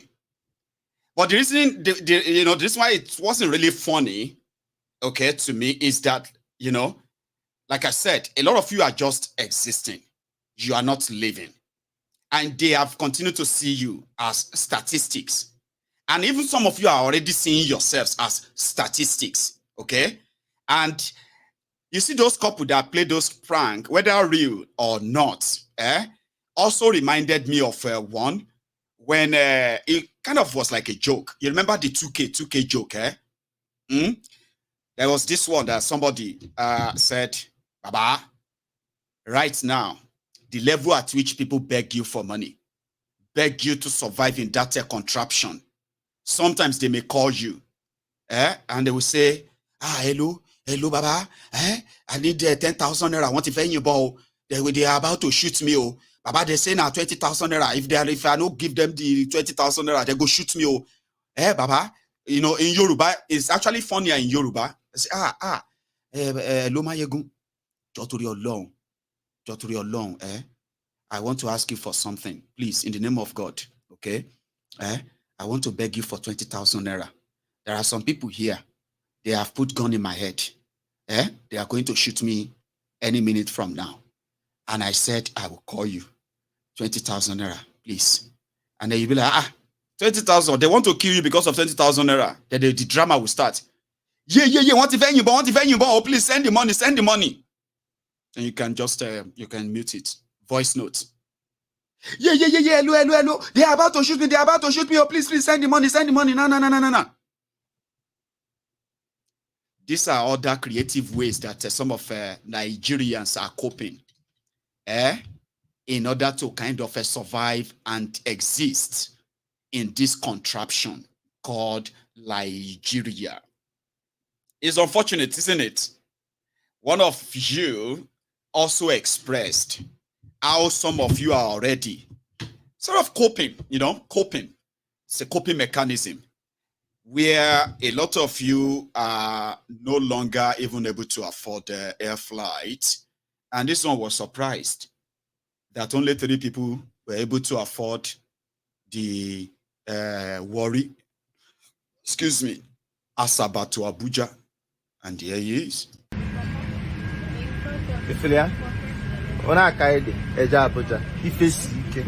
And then the flight, you not on a flight 300, 250. Our flight is about to take off. This is what they call trek guide. You need load 3,000 over Tego. No say economy is too bad. You see, as we day for flights traveling to Abuja, things are very cost, and you people are not helping people, and pharmacies are not willing to travel. You people should reduce the price of the flight. We know it's December period, but at least you make it in a way people can afford. You understand? Okay. Okay. Flight's about to. Okay. All right. So thank you. So this thing is that you people should bring down cost of flights. so that people can be traveling. You see, it's only me. I wish I know I could have invited some of my friends and you put you on a flight or someone on this flight. So, him a private jet. God is wonderful. It's not wonderful. Bro is able to pay the 250,000 naira or 300,000 naira, ladies and gentlemen, 8 years ago, with just 11,000 naira, 10,000 naira, you will fly from Asaba. Hey. Something has happened to Nigeria. You should just do that with me, like, hey, like you do like that. Hey, did I just say 10,000 naira for a flight? Did that sound, did that sounded like 50 years ago? It's just 8 years ago. 14,000 naira, 18,000 naira. You will fly from Lagos to Abuja. Return, no. You will fly from Port Harcourt to Abuja with 18,000, 20,000 naira. Return, no. When it started getting to 35,000, 40,000 naira, we did here. They mock the economy. We were mocking the economy that, maybe all of them, they get, now, to go to Abuja is 40,000 naira now. To go to Abuja is 50,000 naira now. 300,000 naira. 250,000 naira. And the guy said, my guys don't like to travel again. Travel? Oh yeah, now jump on anyone, go travel. As if to say 300,000 naira is something you can just pluck out of your pocket. Just like that. Give it out and say, yeah, I want to travel in this flying coffin. Now everybody go collect. Now small, you not go to notice. Now small. Even though this one's supposed to be small, it's like it's faster and faster. Okay? Anyway, I am going to take calls, okay? But I kind of have 2 more clips to show you. One is that of a brother on this platform who has taken it upon himself. He's one of the revolutionaries, okay? Or the revolutionists. They take it backers, okay? Nobody. He likes to call himself nobody. I caught this clip where he's doing a lone protest.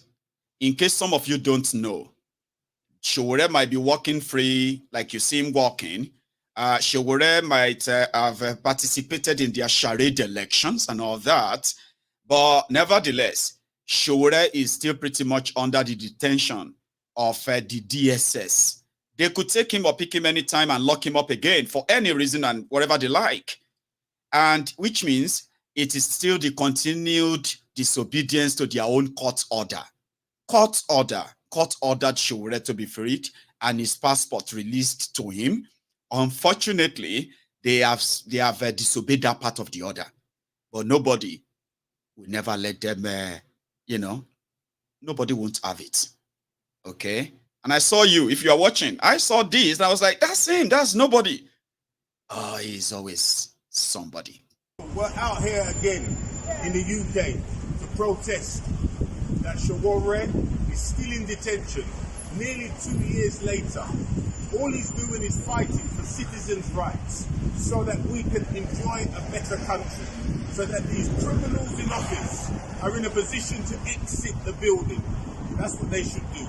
The criminals in office should exit the building. And before you do that, free Showore from city detention. There is no such thing in international law. You are detained within the city for nearly 2 years. What kind of country do we claim we have? We don't have a country. We need to get rid of these criminals in office. Free Showore now. Why is he being held in Abuja? He's being held because we have a bunch of criminals in office. They don't wish to feel the fire of his words as he goes around the country and galvanizes the people so that they can know that they are citizens and not slaves. As citizens, you will have rights. As citizens, your government should be doing things for you. We must honestly ask ourselves, Do we have citizenship, or are we slaves within that contraption that we now call Nigeria? We need to free those who speak up for us. What are Nothing wrong in free speech. What are the rights? What are the rights of a citizen? What rights do we have? Rights of citizens that we should expect good governance. We should expect good healthcare. Yep. We should accept. Look around in the UK. We have good roads. We have 24-hour electricity supply. We have good healthcare. We have great schools. Their budget is not more than our own per capita. Yes? Yes. The wages may well be less. Why are people on 18,000 as minimum wage? What's that? £30 a month? £30 a month. The question is, how is a person supposed to survive on that? When you look, you see people parked up, fully grown men, parked inside diplomatic cars as we speak, sat down in central London. That's what they consider to be work. Should they not be more active, so that they can ferry around this criminal bunch of cabal who are slicing the country's resources for themselves? Need to meet somebody one-on-one. Is such a, an amazing person, a lovely personality. I'll wrap tonight's broadcast up with this. It's a message you've heard before. Then I'll take calls. I promise you I'll take calls. So if you are still watching me, we are currently over 2,000 of us on YouTube and over 200, 10% of that on Facebook. Now, to everybody who is here, you can still pretty much go under and like that video. Can you do that? Now, upon everything I have said, make we use this final motivational message. Take an old body, and whenever we feel like we are ready, we will act. Ladies and gentlemen, don't go anywhere. I am still here with you. Being one of the junior defense lawyers for Kesarewa, and throughout, Kesarewa argued for non-violence. Nigeria has no respect for people who argue for non-violence. They simply hung him. After Ken was killed, it wasn't long, I became lawyer to Atiketon, militant leader. You shoot him, he will shoot you back. And at the end of the day, when Yaradua wanted to negotiate with Atiketon, they sent a presidential jet. And the presidential jet carried him and I and his militants to Abuja. We sat and negotiated. The only thing Nigeria respects today is militancy. Capacity to fight and defend for yourself. All this thing Wisey is talking, mobilize campaign. Waste of time. The militants in the Niger Delta today are effectively nominating people as commissioners, governors, legislators, ministers, all over the place. So, if anybody tells you that you can continue to function the way you're doing and be thinking that you cannot, let me tell you the truth. Shore's message is far more resonates with the masses than that of Peter. But Shore no get money now. That's the truth. That's the truth. So let us face it. Nigerians are hungry. Nigerians are angry, but they are not sufficiently angry. They will soon get sufficiently angry. Amen. And I am saying that before they get sufficiently angry, the judges that are manipulating the judicial process are doing what they should do. That is what they know to do. The politicians who are rigging elections are doing what they should do. That is what they understand to do. The INEC officials who are collaborating, people like Prof and all the rest of them, are doing what they will do.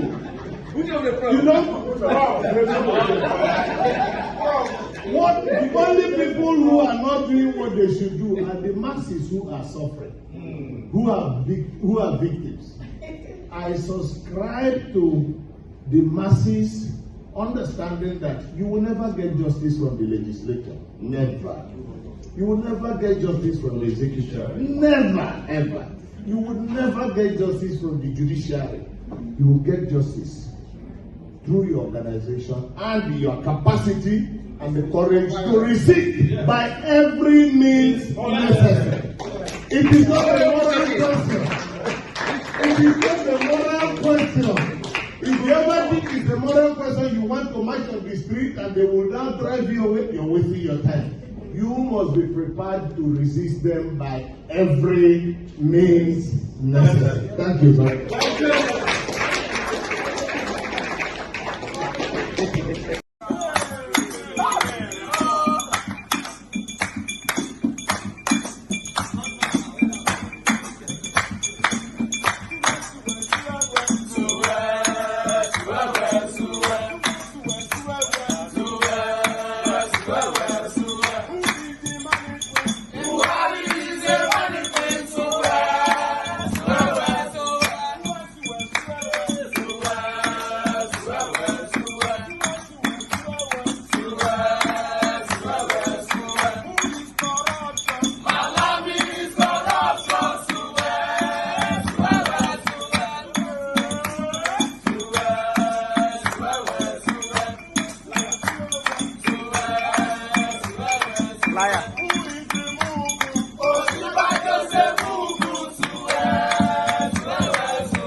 I actually have a caller. I think I should take my call first.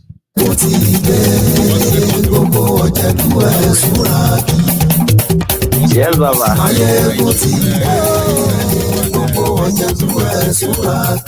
Right there, which I shouldn't have. Sorry about that. The Prince, how are you? Yes, Baba. This is Prince Jajama representing IPOB for live, Baba. How are you tonight, the Prince? Baba, I'm fine. Are you and family? Well, we are here, surviving, and thanks for asking. We are very happy every evening when we see you. Our mind they do popori. You know. Me, I don't deliver the one I have today. It's now over to you, the brethren, yes, sistren, all of you. Yes, sir, Baba. Yeah, I greet everyone in the house. Respect, Temple of Truth. Yeah. Thank you. Baba, Prince. I saw climate change. Climate change. Where they pack themselves like a sardine. Mm-hmm. You know, go for Dubai. Go chop a national disgrace. That is they call this one. Mm-hmm. Dubai. It's quite unfortunate, Baba. You think it's really quite unfortunate. Say our life just they go like this. You know, every day like this, where we sleep and wake up, would they see these people where they say that the governors, all these criminals. Mm-hmm. Our destiny they're born by each second. You understand? Yes. Our destiny they're born by each second, and something must be done. I want to encourage those that used to say that nothing will happen, nothing will happen. It's only dead body that has no solution. You know, it's only dead body that has no way to do anything about it. Body we don't die, no get any ambition again. As long as human being is still breathing, not tell and say no go do anything, no.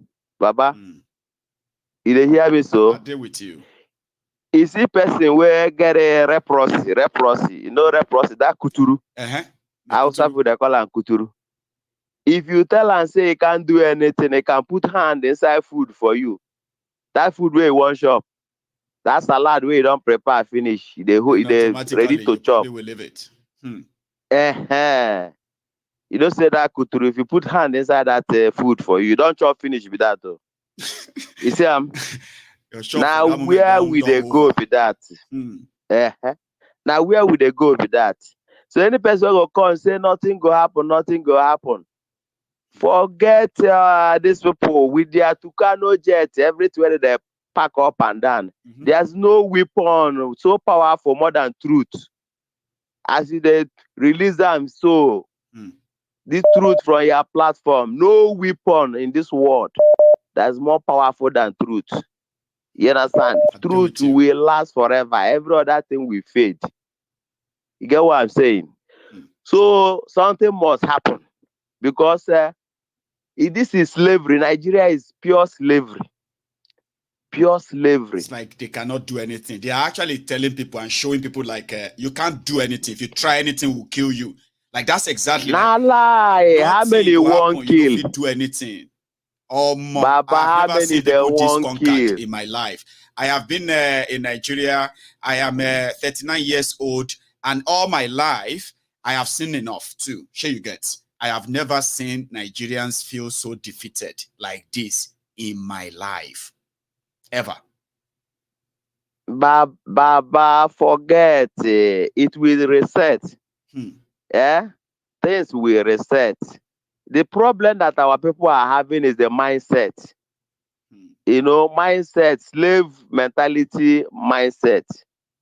You know, when you have that mindset, you will think that it's all over.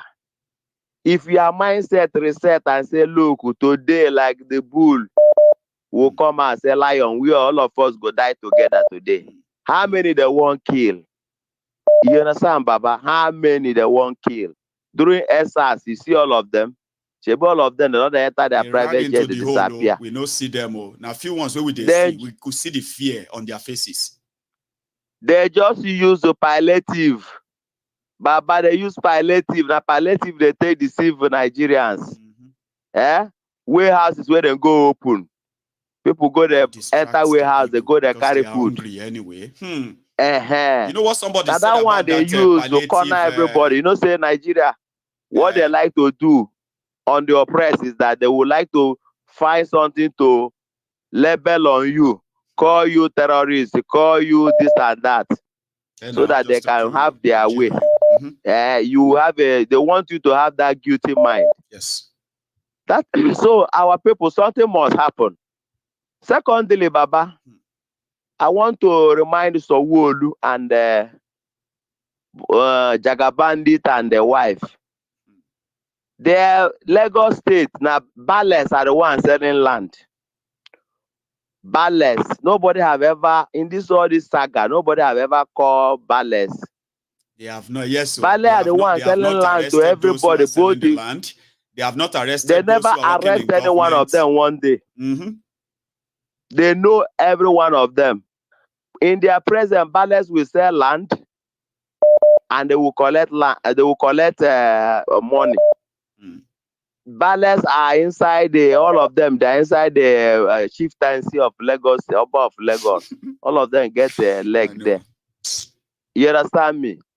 They are the one that are selling all the lands in Lagos. After they sell, they now say that you build illegally. No, inside all this, one day have you heard that they arrest any Bale? They never arrest any Bale. It's after they've sold the land. From foundation, government is there coming to collect their money. Collecting their money. If you build a rich for a linter level, they will come collect another money. If you roof, they will come collect another money. You understand? So which justification do they have to call any land, any house illegal? Tell me. When they know all the ballets that are selling land. They go to meet in Oba of Lagos. I think they hear me, Baba. I deal with you. So this one a pure thief. After they sell finish, they destroy, they collect the land, they start to resell again. God will punish all of them. Amen. God will punish all of them, both from Kolu to the list of all of them. God will punish them. Yeah, we dey inside together. God bless you, Baba. Thank you so much, Prince Jejeman. Tomorrow is supposed to be the court appearance of Mazi Nnamdi Kanu. I mean, sorry, his case, maybe not him appearing, but his case is supposed to be called tomorrow at the Supreme Court of Nigeria. Let's hope they haven't changed that. You and I will talk tomorrow again. No, it's 15th, Baba. 15th. Oh, it's 15th, not 5th. It's 15th of this month. Thank you very much for that. Yes, we're waiting for them. Yeah. You have a good one, okay? So it is the 15th, not the 5th. That's grand. Here, another caller. Hello there. Hello, Michael. Good evening. Oh, good evening, lady. Charm, is that you? It's me. How are you this afternoon or evening? By probably it's almost evening over there too. Yes, it is. It's almost evening here. It's almost. I was fine until I started watching your show. Sorry, what did you say? I said I was fine until I started watching your show. Oh, don't tell me that it got to that part that got you more emotional tonight again. There are many things that you said today, and to echo the sentiments of another person on the chat group that said that you're doing the work that our journalists are not doing. Whether they're paid off or I'm not quite sure what's going on. This news of the bombing, you're the first. I mean, I've watched some news today from Nigeria, and you're the only one that has spoken about it. You're the only one that I've heard, talk about the lives that were lost in Kaduna, right? Yes. The place is called Tundun Biri. Tundun Biri. So you're the only one that I've heard even try to piece things together and say, okay, this poor intelligence that keeps getting innocent Nigerians killed, who are we going to hold responsible for the lives that are being lost? But like you said as well, our lives don't mean anything to them. The loss of a Nigerian is nothing. There's no value. And that's why, you can kill us in our hundreds, in our thousands, and, like, oh, I'm sorry. Oh, that was a mistake. Oh, we are so sorry. Maybe that's how God wanted it. So sorry. It was a mistake. You are killing people, you're making mistakes, and nobody's being held responsible. And no one is being held responsible. So, to hear it from you and to see that it's been largely ignored in the places where it shouldn't be ignored, where it should actually be brought to the attention of Nigerians that this is what's happening in their country. Maybe we know, and I don't know. No, people have grown indifferent and cold. It's sad though, but it's a reality today.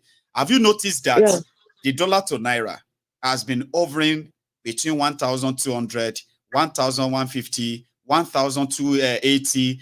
Pound sterling has been hovering around that. Do you know people have actually moved on? Nobody's reacting to that anymore.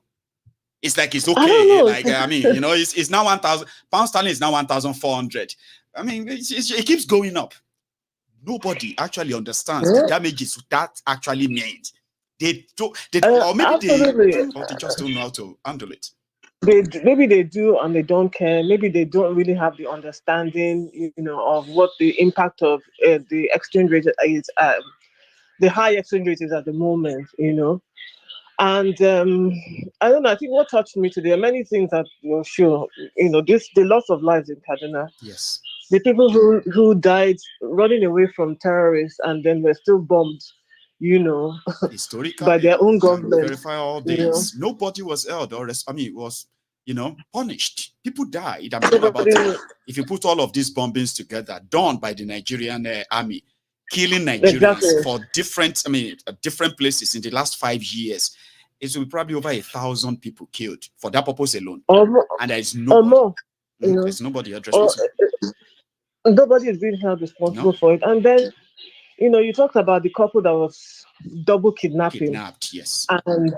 And the rape and everything that's gone on, and now they have to live with a condition, yes, that they didn't even bargain for, at the end of the day. And it really breaks my heart, honestly. It really, really broke my heart this evening. Yeah.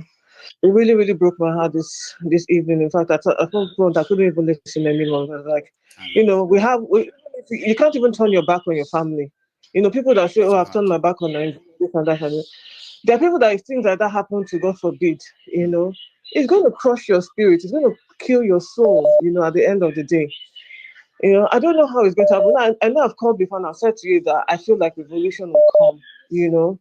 But I don't know. Don't worry. I know you're going to get to that part of. I just don't know what we're going to do here. Don't worry. You see, platforms like this. I know that you do. I know that the revolution. There's something I want to add, by the way. Like it seems like Prince Jejeman said, right? We are not angry enough yet. Okay, and like that honorable said in that video too, Uche, we are not angry. So maybe when people like yourself get so angry, and these angry people who understands this danger are not, all of us are not outside. We have more of them inside who could actually relate. Then we are going somewhere. Yeah, and finally, I don't really know how you do it. Listening to Thiefnubu, having to put this whole thing together. The man is as articulate as a broomstick. Yes. I can't imagine listening to him. In fact, when you start playing Thiefnubu's side, I just start to fast forward because I can't listen to what the man is saying. He's incoherent, doesn't make any kind of sense. You know what I did? Every time I wanted to play Thiefnubu, I always kind of give all of you 1 year ahead. Don't take it too serious. Take a look at me. Just think about this one old uncle that everyone is always kind of laughing around him. He used to be funny. He used to be intelligent. He used to be this, but he's old and he's already catching up. Hey, Michael, let me tell you something there. I can appreciate what you're saying. Yeah. If my old uncle was behaving like that inside the four corners of our house, no problem. I don't have any problem with that. But this man is out there saying that he's the president of Nigeria, representing us. How can you even? That's a different one. That's a whole different. If he was inside his room minding his own business, no problem. But he's out there. It's my own coping mechanism. The only way I don't get mad, the only way I don't get worked up like that, right? I just look at him and be like, I'm probably watching Sabinus, kind of. But there are people who just get so angry. The fact that they are looking at him and say, this one is the president of my country. Can you imagine? For God's sake. That is just, honestly, just anyway. Let me let other people call. I just wanted to really commend you. Your show is the first show that actually brought this whole, that Kaduna fiasco. It's the first time. I mean, I've listened to news all throughout today, and I haven't heard it anywhere. Yeah, I haven't heard it. I haven't even. Most of the talk is about the 1,411 delegates that Nigerians said. I'm not saying that that's not newsworthy, but people have died. I think that should also deserve some attention as well. Anyway, thank you for your good work. Charm, thank you. Okay, for that and for all your supports too. Okay, and I appreciate that. And my regards to the children. All right, thank you. Good one, So that's a Charm right there. Here is another caller. Here, hello. Mayegun the General. Yes, sir. How are you? I'm good, though. I'm good. This is my fourth. Sorry, go on. This is my fourth time calling with my friend in Germany. You remember us now? It's not your first time then, but okay, this is first time your own call came through. Are you the guys I spoke to about 2-3 guys the other day? Was that you? Yeah. That all of you were in the same room watching the program together, and one of you's call came through, and I said hi to others. Yeah. Well, we're asking you to save our number. I am glad that the second person's number came through today. And are you alone or the men are around? He's here. We're good general. We are always together. You see, we go do it one by one. So my first give the grace, the jaw to the first caller. Baba, how you doing? General, we did. Looking at Nigeria, you go on cry. Tell me about it. You even the citizens self are not awake. They are not awake. See, these people started very well, eh? First of all, they put fear in the mind of these citizens. They, if you come outside, they kill you. They debunk any story that comes out. They know the people will just go inside and rest. They won't come out anymore. And this thing, they kept on doing it. Now they built this fear, even for a big time pastor to even talk. So even, I know how Suleiman was talking before. That one they don't put on one side. What is his name? Enenche. Do you hear Enenche talking anymore? Maybe Papa Adibi don't last. He may shut up. What is the common man going to do apart from protesting brutally? You know what somebody said there? Somebody said that the moment we stop expecting all these people that we believe that they have influence, the moment we stop expecting them to assert their influence, right? And we begin to look into ourselves, look inward. We are on our own, you know. Like everybody would have to learn how to cope or japa, run away if you can. There's no hope anywhere until people stop expecting these guys, because they are all together. They are all in the same system, establishment. Baba, do you know what I was telling my guy here today? Yeah. I was even using you, Maznam Dikanu, Peter Obi as a case study. I say, it's always my they do.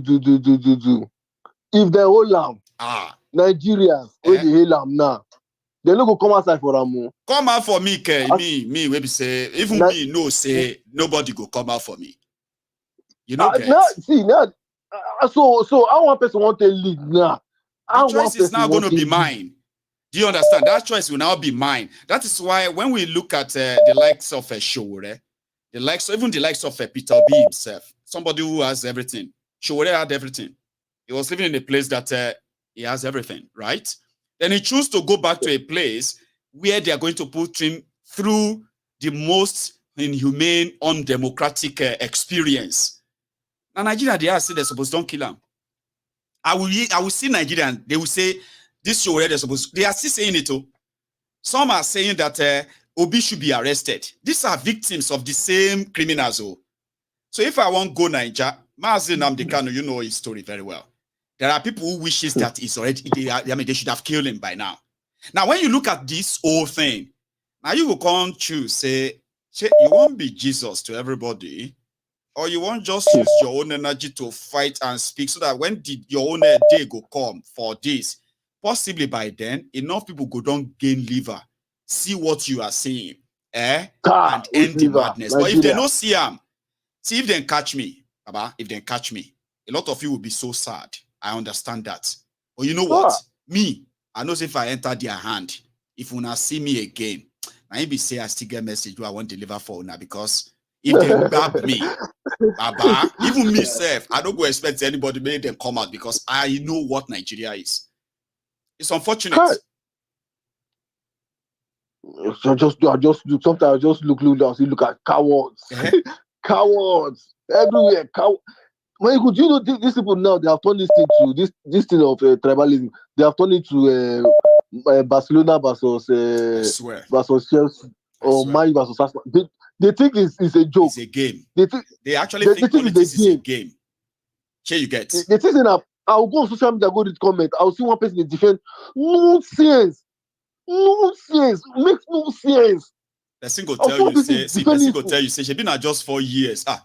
Let us move on, Jare. It's just 4 years. Person will be human. Person will woman born. 9 months pain. Go come out and tell you, say she been at just 4 years now. May we move on. But my more think up now. See this age. Once start to build Nigeria, and I know we just grow in 4 years time. See this age now, more day like this. Yeah. Baba, if Nigeria won't start to be better, we're not going to enjoy the full beauty of Nigeria. Oh, we no light ourselves. That's why if you won't come, make it come on time. What do you want to enjoy then? We want to fight on this thing. They don't mortgage everything. But a lot of people don't even understand yet, which is sad. See, if they start building Nigeria back today, uninterrupted, You get like everybody, no corruption like as you have it today. You get everybody is doing what they have to do.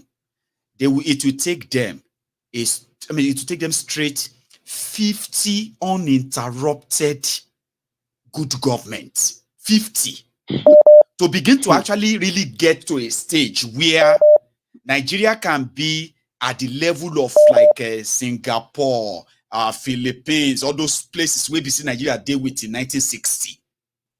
Because you know why I said that? That 50 years, the rest of the world no go wait for us. So, sure you know. No. As we are building Nigeria for that, the rest don't move on too. 50 years to them, to the future, that they build too.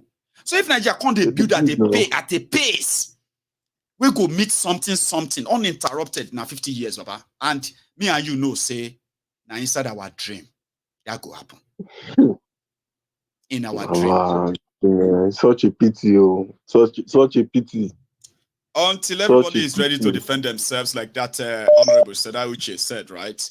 And that means that you have to have the mind of resistance, not the mind of a protester, not the mind of what do you call it? People who are like complainers. No, you have to be a resistant. But I don't know how long we're going to build that. For me, I know, and it is not a cause. If Nigeria go, if Nigerians are going to actually experience anything good, which, like I said, it has to start from now. Me, I no go experience some. I hope my own children go even see anything close. To avoid all of that, I wish we can break up so that I can be part of something that is good. I mean, that is actually real for the future. Now, if me no enjoy them, then I can be sure that my own children, at least, they no go exist in a world which me. I know. Open this topic. I don't want to open this on a new topic now because I will spend more time. You should talk about because you have your guys there who wanted to say something, but if they are speaking through you, you could drop it. I can give you another 2 minutes. No, make it talk. Oh yeah. My good general. In short, how you do, Baba? I greet you. I do okay, Baba. How you start? I just only the code as usual. The code is out with full force. Now we are all tied. And it's also depressing, right? The code is not just code. I don't know. It makes it feel like we're just people who came to the Europe just yesterday or something. I don't know. I don't know how it is in Germany. It feels so different. I don't know about you. Yeah. It feels so different. Like, oh, it's so good. Oh my God. And all of that. And you can tell, I mean, you feel like, man, I'm not a new person in this place. I've been here for a while.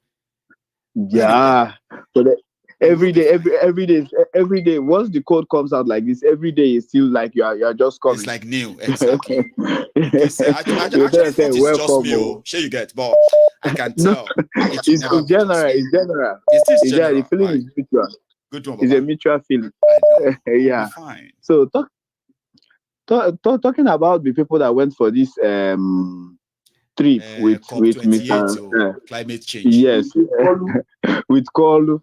Talking about the people that went with, because I was listening to the announcements and they said that from what you were saying this evening, that the number recorded was so that they went with 420. No, they said 422. That no, they said they didn't pay for 1,411 people. That they only took 422, Baba. 422. Hey! What are they taking 422 people to, I swear, to go to a summit for? The people they went to someone's country. The people that were in that country, how many of them attended the summit? Were they up to 100? In their own country. Why must we take every little opportunity we have to just steal? It is just every little opportunity, even if it's 5K. I beg that 5K. If I add that my almost 1 billion naira. If I add them now, my money go turn to 1 billion. I can't let it go. Let me add so that I can, when I do my calculations, it will sum up to 1 billion that I've been waiting for all my life. Right? I have to do every opportunity I have to see. I mean, how can they take 402? How many of them spoke at the event? I mean, what they were doing? People washing their car. The people that wash. They carry their cooks, Abby, or they carry everything carryable, Baba. See, the what do you call it? The one that is a youth leader of APC and the rest of them, Yes. Even police. See, there are some of them who went on to ministry, not ministry, agency. Okay, it's like say police and army. They are signing a bilateral deal. Nigeria police, Nigerian army. They are signing a bilateral deal of climate change in Dubai.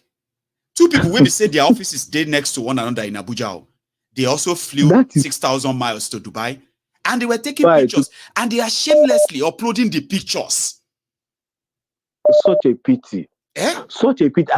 I don't know the part of brain that these people used to think with. Do they even have a brain? I think they should be checked.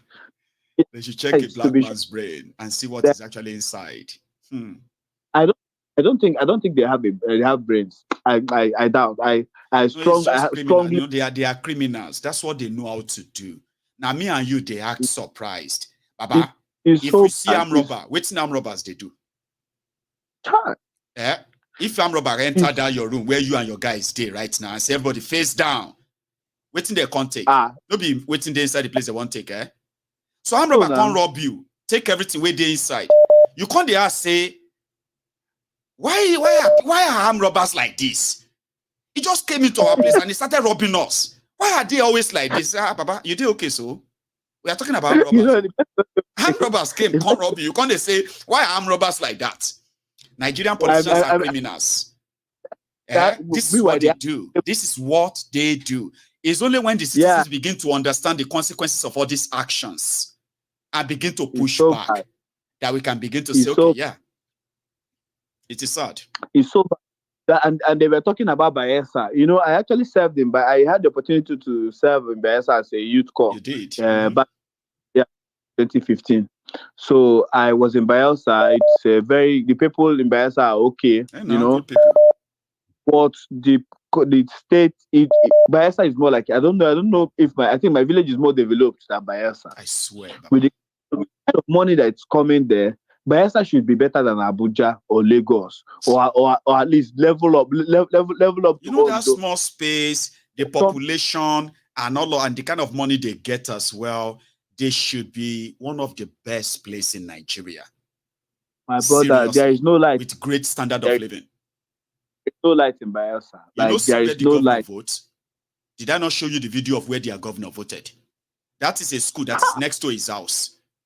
You forgot the video. I showed the video on this platform. The governor, Diri, where he voted, there was no roof. There was no ceiling inside that same classroom. No ceiling. You could see the rough sheet of that roofing. It's so bad. It's so bad. You know that if you see children that, like I was opportune to be, I was a teacher. You know, I was teaching in primary school. So there you see when you see like a matured girl, 1 or JS2, you see primary 3 and 4, because there is no support coming from the government for at least for education, primary education. You know, that period they actually like made it. They tried to put new chairs, like all these plastic chairs, you know, the pens, petroleum education funds, right? All this PTDF fund, yeah, exactly, yeah. So they were the ones that, you know, like tried to ginger. Okay, that one is for university, TED funding. Yeah, this one was actually for primary schools, you know. That was when those kids were even able to attend at their age. They should be at. If it was like maybe Anambra State or Imo State, those kids should be in JSS 1 or JSS 2. At their age, they're still in primary 4 because they had no access to education. Meanwhile, like the Nigerian oil they are talking about is actually Bayelsa. Like Bayelsa is the bowl of the Nigerian oil reserve. I mean, how can that place be like that? And they have the guts to go to a foreign country to open their mouth. And I'm not disappointed. So they are, like you said, they are doing their job. It's what they know how to do. Yeah, they actually this surprise say that they steal, that they ignore those developments. Jonathan said he had no shoes. Today, more young people, more children, they are going to grow up without shoes, without food, without education. So who are we going to turn to? Baba? Do you know Do you know that like there is a village like at the back of the general hospital that's very close to the government house in Yenagoa. There's a village there at the back of this general hospital. I've forgotten the name of the hospital. Before you cross, like children to go to school, they have to use boats.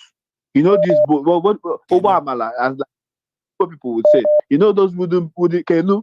They use crossover to be able to go to attend school with paddle. Sometimes to move them across the river that is not up to, possibly not even up to maybe 2 kilometers or 1 kilometer crossing. That's a bridge to go over. Like double lane, just like a double lane. Let's say that the size is double lane. The children, you see, school, small kids, 2, 3 years, 4 years, they are going to primary school. They enter canoe to cross every day. Every day they take that risk. What is hard for them to just construct, even if it's with just what do you call it, plan? They can do plan, just do plan for them to at least to cross. Even if no cars are allowed to run on it, at least it will be easier for these kids to attend school. But they're not doing anything instead. They're just going about lying. Old men that let me not curse because they will all answer for whatever they've done. It is called nemesis. It's going to catch up with everyone. Okay, posterity will judge everyone. You see, it's that actually happened to be one of my worries. Why I actually intensify what I've been doing on Mayegun's Diary Political, brother. Okay, I am like, there are people that have been completely ignored and abandoned, children. Okay. And the system has ignored them and abandoned them. You see, the moment they said 20 million children are out of school, Nigeria should have declared emergency on youth education, children education, and every other thing that they could use to take them off. Because in 20 years' time, you see those 20 million out of school children, some of them are going to die, right? Or they are not all going to die. Majority of them are going to survive. And you and I are going to be the ones paying the price of the failures of these criminals in 20 years' time. That's why I kept saying, well, if I enter Nigeria and I end up in the hands of any of this product of the failed country, these young people, I can just see, bros, my name is Mayegun. I am on your side. The car you saw me driving, na rental. I live in the UK. Go and search for Mayegun's Diary Political. You will see where I've been, exposing these criminals. I beg, let me go if they will listen. Because one day we are going to be the victims of all these ignored and abandoned people. Of course. And we may not be able to even pay the price because it may just be our life that they will ask for. Kill him. Let's take his car. Let's kill her. Because let's take her back. In 20 it's so years bad. Time. I will say we were there and we didn't do anything. Yeah. They will blame us. They will blame us. Say, what did you do when they were doing all this thing? What did you do? What was your own? Because you are okay, your family is fine, you are all right, it's none of your business. Oh dear, you are not thinking. In 10, 15 years' time, just don't go to Nigeria. Because if you are away from Nigeria and you have been ignoring all of this, in 10, 15, 20 years' time, you see all those ignored children, untrained, miseducated, uneducated, unemployed, unemployable, and the rest of them. In 20 years' time, those are our own Boko Haram. Let me take another call, Baba. Thank you very much. And then say me well to everyone in the room, okay? Such a pleasure. Yeah, guys, Baba. Giving us time. Yes. Wait till you talk. I don't hear you. I said thank you so much for the time. You're too much. Too, Baba. God bless you. God bless you. They're not going to see you. Amen. They're not going to see you. Anytime you reach Nigeria, put score. I will give you security. Thank you. Anytime you reach Nigeria, put score. I will give you security. No problem. Nothing do you see? I've got a guy who said I could. You don't get issue. People say, man, I don't try at all. But if I find myself there, I'll call, right? All right. Okay, now. Nice one, Baba.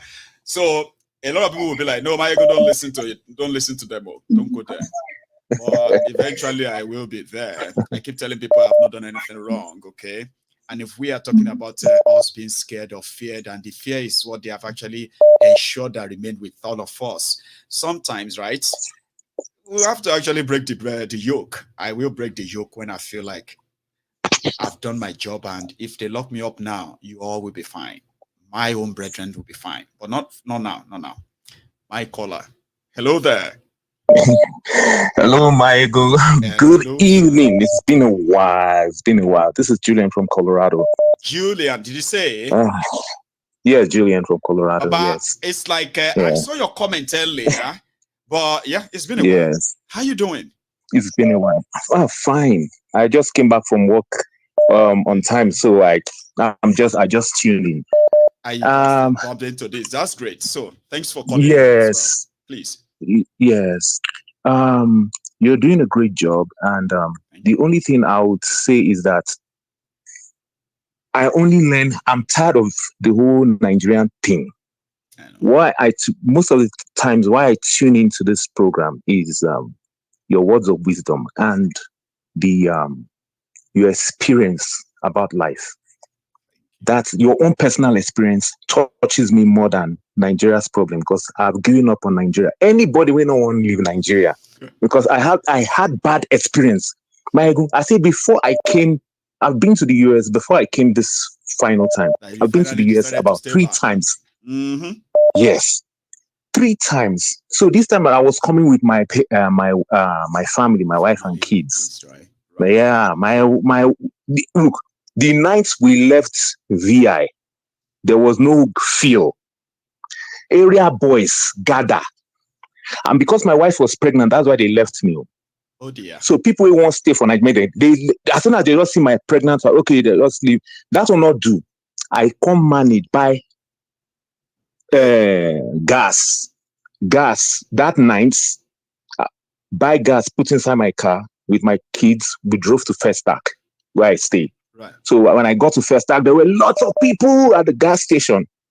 Curious. So I just met the soldier man that was like controlling the crowd. I just was acting as the security there, controlling the crowd. Okay. I said, Oga, please, I beg, let me just have a gallon of fuel.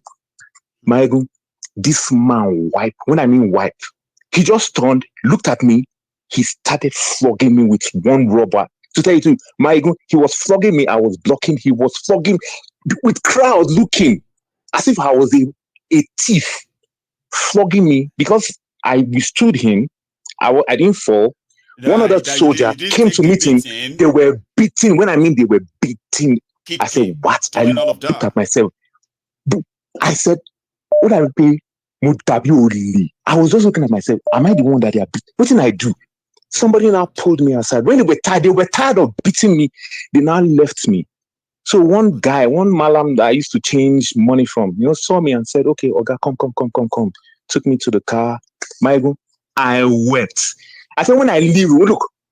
So when I left, as I was leaving the airport, look. Yes. And you can't, because a few weeks ago, they shot someone there, and nothing happened. And that's so I don't know what people will tell you. People will tell you that, well, let's even be thank God, though. Thank God that they didn't shoot you. Man, they assaulted me. Look, they nearly killed me. God have mercy. Thank God. When I came, I spit for that night. I spit at twice. I said, nothing will carry me back to this country. So I don't know what people are doing there. At least they let them fight for their rights, because it is not going to get any better. It is not. Because of police brutality, army brutality, area boys brutality, you won't believe it. Even when I'm in the US, yes, when motor spoil like this, I'll say, yeah.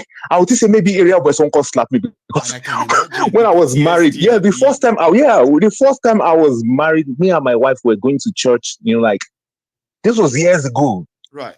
My car stopped by Apapa Oshodi Expressway. And before I know, area boys came. They cleaned. One was eating fish. The new shirt on I wear, he used it. He cleaned his hands on my body, on my new shirt, slapped me. There was nothing I could do. I looked back. When I looked, this is so, yes. When I looked around, this is someone I can take. When I looked around, I saw people that were backing them up. Others. Yes. So the country is finished. My God, do you know when I stopped this flight, this fear, even in the US, I'll be so scared if my car stopped on one time, even cops here pushed my car one time with their own car. I was so scared. I said police because I had that mentality that because of all the stress. Yeah. Yes. Like I mean, I don't know what I'm going to do now that I'm not going to do right. Anything will go wrong right here. And you know, now the police will come and tell you, say, calm down, say, relax. Calm down. I'm asking you for so and so. I still had that PTSD.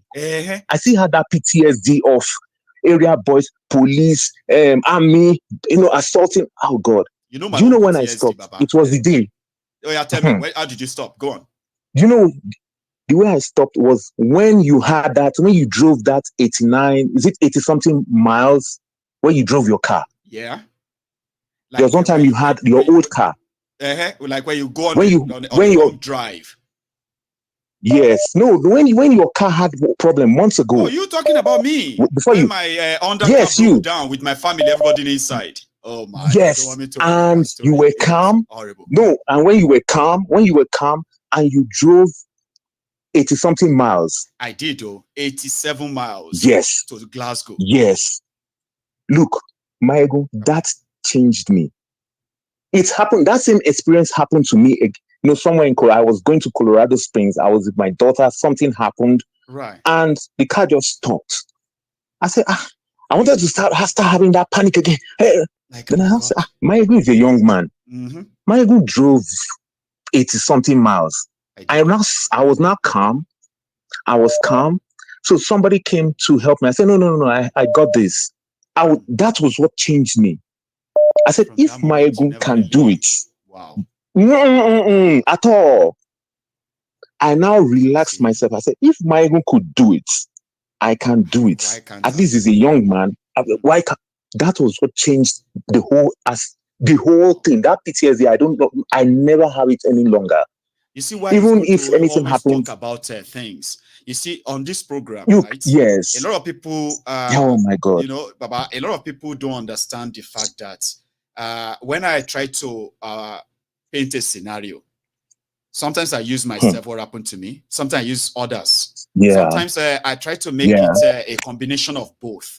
Because I know someone somewhere can relate. And if you can relate, sometimes how that person undo their own could be all you needed. And that's it. You see what you just shared now? There will be thousands of people who probably have similar experience. It may not be about cars, it may be other things generally as typical Nigerians. That on this program, I need to kind of find answers too. I am really, really kind of impressed with what you just said, Baba. Seriously. Because that day, I tell you my own PTSD. Right? My own PTSD is that I always feel like if there's a truck in front of me when I'm driving, this truck can lose its brake. What if this? What if the brake just failed, and the truck begin to kind of descend, and I'm behind it? Oh, what if the inflammable content in that truck explodes? And like it used to happen in Lagos or wherever. What are we going to do? And I'm just driving, and this truck is going on its own, and I'm just on my own too, not overspeeding or anything, but something just kicking and say, leave this trailer, pass this trailer now, pass this, you know what I mean? And immediately until I pass that trailer, then the thought will just disappear. Yeah, that was my own PTSD when it comes to remembering Nigeria and things that you can easily say, because I can just fall on you on a bridge. A truck, a tanker can just explode and everybody, of course, boom, 100 people have been burned to death. Okay, and in those news, Baba, you go to sit down, they say, how can I sit down in my car? And the tanker just exploded and I stayed there and I don't run out. You know those scenarios you'll be don't run out. If tanker explode, I go sleep, I go run out. You know those things. Because we are from a place where things don't really function, Baba. Yeah, nothing. That's the police, army, all those things I faced, all those police, all those PTSD, all those things stopped after I heard how you drove that faulty car all the way, all those miles. People don't really. 89 miles is a lot of miles. It is. It's a lot. It is. It is. And because so if you had, so I said, if my home can survive, take me back to Glasgow, we're going to actually charged me a fortune. And around that moment, I was like, yes, this old car, I bought the car used. So if the car is going, if the engine is going to knock, it shouldn't start. The car is starting. I'm having gear problem, right? Now, if I'm going to eventually lose this car, right, it will drag me and my family back to Glasgow, and I will not pay a dime to anybody. And that's what I did. I didn't expect it to last, but it did because of that determination. Baba. You see, my own is that not you won't be faulted. Nobody's coming. Last man is not going to meet you to say, okay, they will tow your car, and here they are ready to help. Yeah, people are here. They are ready to help you. Yes. But I didn't have that. The mentality is not there. My mentality is that, hey, if police catch me now, I'm in trouble. Hey, what's going to happen to me? Or like area boys, all those things, police, army. Oh, it's that. All those things stopped. That August, all those things stopped. Forget that you are in America and just be like, oh wait, yes, in the US. Why am I thinking like that? God, there was one time they came to help me. Oh no, people look, people do. There was one time. There was one time my car stopped. Even that was before you shared that. My car stopped somewhere on the highway. Police just came. I said, yeah. Hey, police. Do you know what? They only stopped me when they asked me what. I said, look, I didn't know. I was shaking. The next thing they just said, okay, I should just remain in my car. They now their car, the police vehicle is more advanced than us, and than the ones that we use. Yes. So they were now pushing. They pushed me to a nearby neighborhood, and they said, okay, am I okay? I said, yes. I said, these people, they are nice. So that's what I was saying in my mind. I said, like, I mean, yes, America, I'm telling you, yeah. They eventually helped me, but in my mind, I still have that. I still have that mentality because I've been brutal. I've been beaten, area boys beaten, robbed, manhandled. Imagine, you don't even sound like people, you are not sounding like some of us. Maybe say. Who actually pretty much survived Nigeria on Ologumo struggle level. You are somebody who seems to have all your acts put together anyway, running your life as much as possible at the time. You see people like us. So if somebody like you who was hardworking enough to be able to afford what you had in Nigeria, and eventually you told yourself, I need to leave this place, okay? If people like you could leave, you see people like me, I go wake up in the morning, okay? And you see that shege, poverty go the entrance, it go hold me. I go hold on. Me and poverty go be like, poverty go tell me, say, I go kill you. And me, I go to tell poverty, say, I go kill you. Every day, every day. So people like us are supposed to be, people like us are supposed to be those who are sharing testimony of being brutalized by the system. Not people like you. And that's what I'm trying to let everybody understand. That I had to leave. I had to leave. What made me even? Another thing that made me leave. I had to leave because if to say I did till now, probably I would have been arrested. I would have been sacked from my former place of work because I cannot. Even in that all those brutalities and oppression. Sometimes when you push me to the wall, I can't take it any longer. And when I release, it would have been, mine is atomic. It's like all those things have been bottling because I won't speak my mind immediately, but I'll be bottling. But when I get frustrated, once I release my brother, it's the end. I just knew that this was the bad. Don't get him angry and don't let him get angry. He hardly gets angry. So I want to thank you. I want to thank you for sharing. It's not just that car. That car was a turning point. It's not just that. You've shared a lot of personal things that have actually changed me. That I gained from. I have had experiences. Yes, it has. That's what I gain. Anything about Nigeria, don't forget to. That country, God should just bring atomic bomb, bomb everybody, including that Eleni Jebele president, that Pampas wearing man. I don't know why people just can't rise up and just fight for their rights. Because, look, anything about Nigeria, I don't.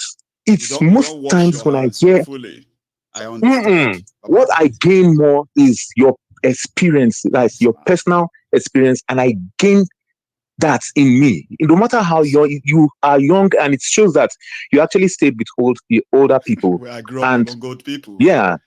It's a blessing to me, honestly. And thank you I so just much pray. for I just sharing pray. that too. Because you know one thing about and I want sharing, Nigerians listening. yes. And I want Nigerians listening, the youth especially, they shouldn't give up. They should fight for their rights. It's not easy, but they should stand up and fight. If not, for less. That country is gone. That country is finished. There is nothing will ever come out good from that country. Nothing. But if they stand up and fight, I'm sure things will change. Yeah.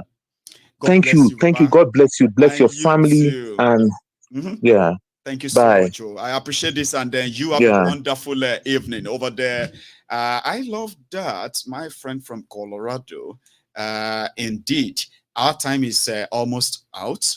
And sometimes it breaks out, okay, where people who really want to get or be part of this feels like, my ego, you are spending too much time with people. They should just say what they want to say and leave so that other people can call in. I understand how you feel, okay? But one thing about my ego's diary political is that every phone call or every contributor is meant to, everyone is, we kind of want to make it a more conversational sort of, right? It's not like a calling program that you ask questions. You are contributing. Of course, I will appreciate if we can cut it short and to allow other people to join in us. So tomorrow we might have our People's Parliament tomorrow. Okay, that's another opportunity for you to indeed express yourself, share your own view. Even if you disagree with any of us on this platform, you are still welcome to share your view. Okay, and a lot of people will respect you for that, by the way. And you can also join us at the People's Parliament too. Where you can also share your own personal views, okay? And that's what we do on My Ego's Diary Political. At the end of the day, we hope that all of us that knows better, we do better. Because that's the whole point. When you know better, we expect you to do better. When you have an idea of what you are passing through or others are passing through, and at the same time, you get to see or recognize those who are victims like yourself. Now that you know better, the ideal thing is to do better. Do not be like those who are wishing and hoping that the number will fall from heaven. Okay? Oh, abracadabra. Let us wish for a good governance. Good governance. No, it doesn't work that way. You will have to fight for it. You need to live and not just exist. I would rather live because I am somebody. I am somebody, very important somebody. And I want you to say that to yourself. Even if the system continues to prop you up like you are ordinary Nigerians and treat you that same way. Maybe when you begin to see yourself that you are somebody, you are a great personality, you are a wonderful personality, you are a human that has his own life, his own purpose, his own ambition, our own admiration, admiration and every other thing like that, your dream, and you must be treated as such instead of being treated like a statistic. You still have the chance. I hope you sleep on that. I will see you some other time. Do not log out without liking the broadcast. Thank you. You should all have a wonderful evening.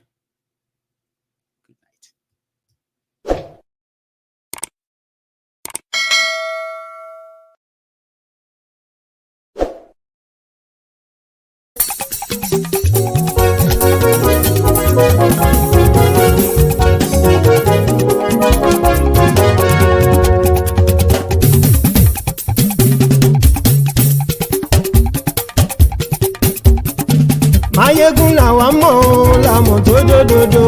Mayegun Diary Nayibi #1. Mayegun làwa mọ̀ ọ́ làmọ̀ tó dòdòdò. Mayegun Diary Nayibi #1. Mayegun ti dé o ọ̀rẹ́ ará ìlú. Mayegun Diary Nayibi #1.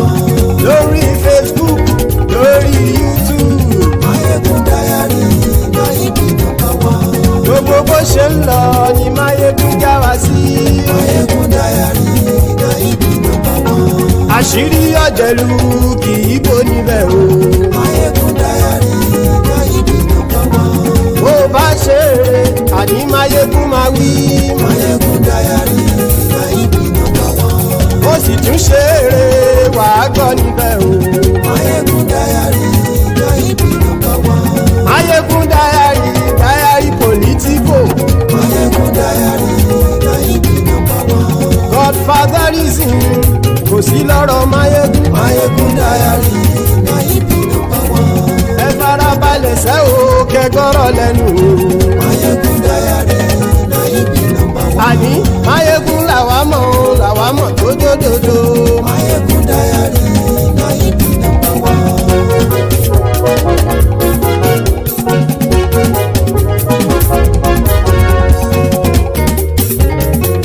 àní ẹ̀sùn ràkì. Máyégún ti dé. Máyégún ti dé. ọ̀jẹ̀lú ẹ̀sùn ràkì.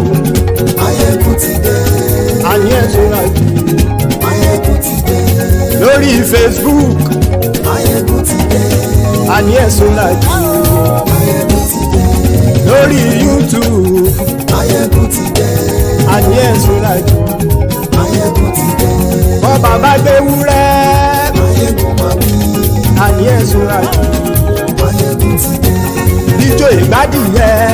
Máyégún máa wí. àní ẹ̀sùn ràkì. Máyégún ti dé. pẹ̀sìdó bá rúfin o. Máyégún máa wí.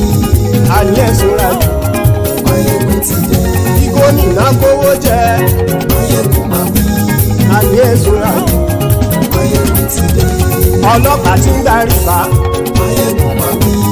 àní ẹ̀sùn ràkì. Máyégún ti dé. aṣòfin tí ń rúfin o. Máyégún máa wí.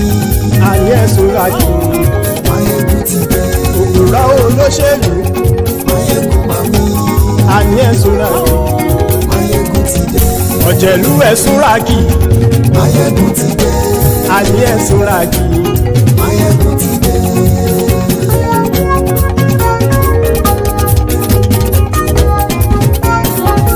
Máyégún ti dé.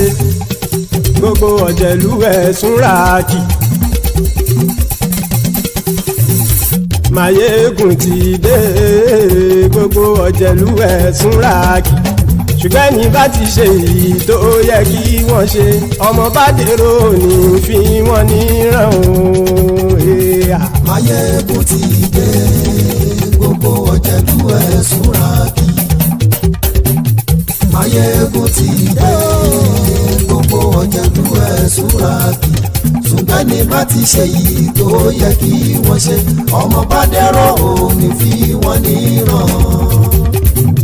wọ́n fowó bẹ́ẹ̀ o Máyégún ó sọ pé wọ́n ò bẹ́ẹ̀ wọ́n fowó bẹ́ẹ̀ Máyégún ó sọ pé wọ́n ò bẹ́ẹ̀ oníkanṣá ti ṣe èyí tó yẹ kí wọ́n ṣe fáwọn ará ìlú tó gbé wọn débẹ̀ o àyè. Máyégún ti dé gbogbo ọ̀jẹ̀lú ẹ̀sùn ràkì. Máyégún ti dé gbogbo ọ̀jẹ̀lú ẹ̀sùn ràkì. ṣùgbọ́n ní bá ti ṣe yìí tó yẹ kí wọ́n ṣe ọmọ bá dẹ́rọ̀ òní fi wọ́n níran.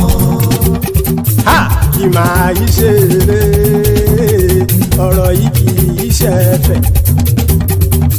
kì máa yí ṣe eré ọ̀rọ̀ yìí kì í ṣe ẹ̀fẹ̀ ẹni bá ti lè lẹ́bọ̀ lẹ́rù o ọmọ bá dèrò kàṣàyè tú wọn síta. Máyégún ti dé gbogbo ọ̀jẹ̀lú ẹ̀sùn ràkì. Máyégún ti dé gbogbo ọ̀jẹ̀lú ẹ̀sùn ràkì. ṣùgbọ́n ní bá ti ṣe yìí tó yẹ kí wọ́n ṣe ọmọ bá dẹ́rọ̀ òní fi wọ́n níran. tẹnitẹni ọmọ Máyégún ọ̀rẹ́ ara ìlú mọ̀mọ́ ni mo fọlọ́run ṣọ́ ẹ̀ bá kìlẹ́bù lóòótọ́ olódodo ìlú ọ̀tá ìlú mọ̀mọ́ ni ìwọ ṣá máa ń ṣọ́ra kò sì mọ́ bẹ̀rù bọ́tà ń lè rí bóníṣègùn lé káwọn mọ̀mọ́ fi ṣera wọn ni ó ti dẹrùn tí wọn ò gbọ́dọ̀ sè mọ́bẹ̀.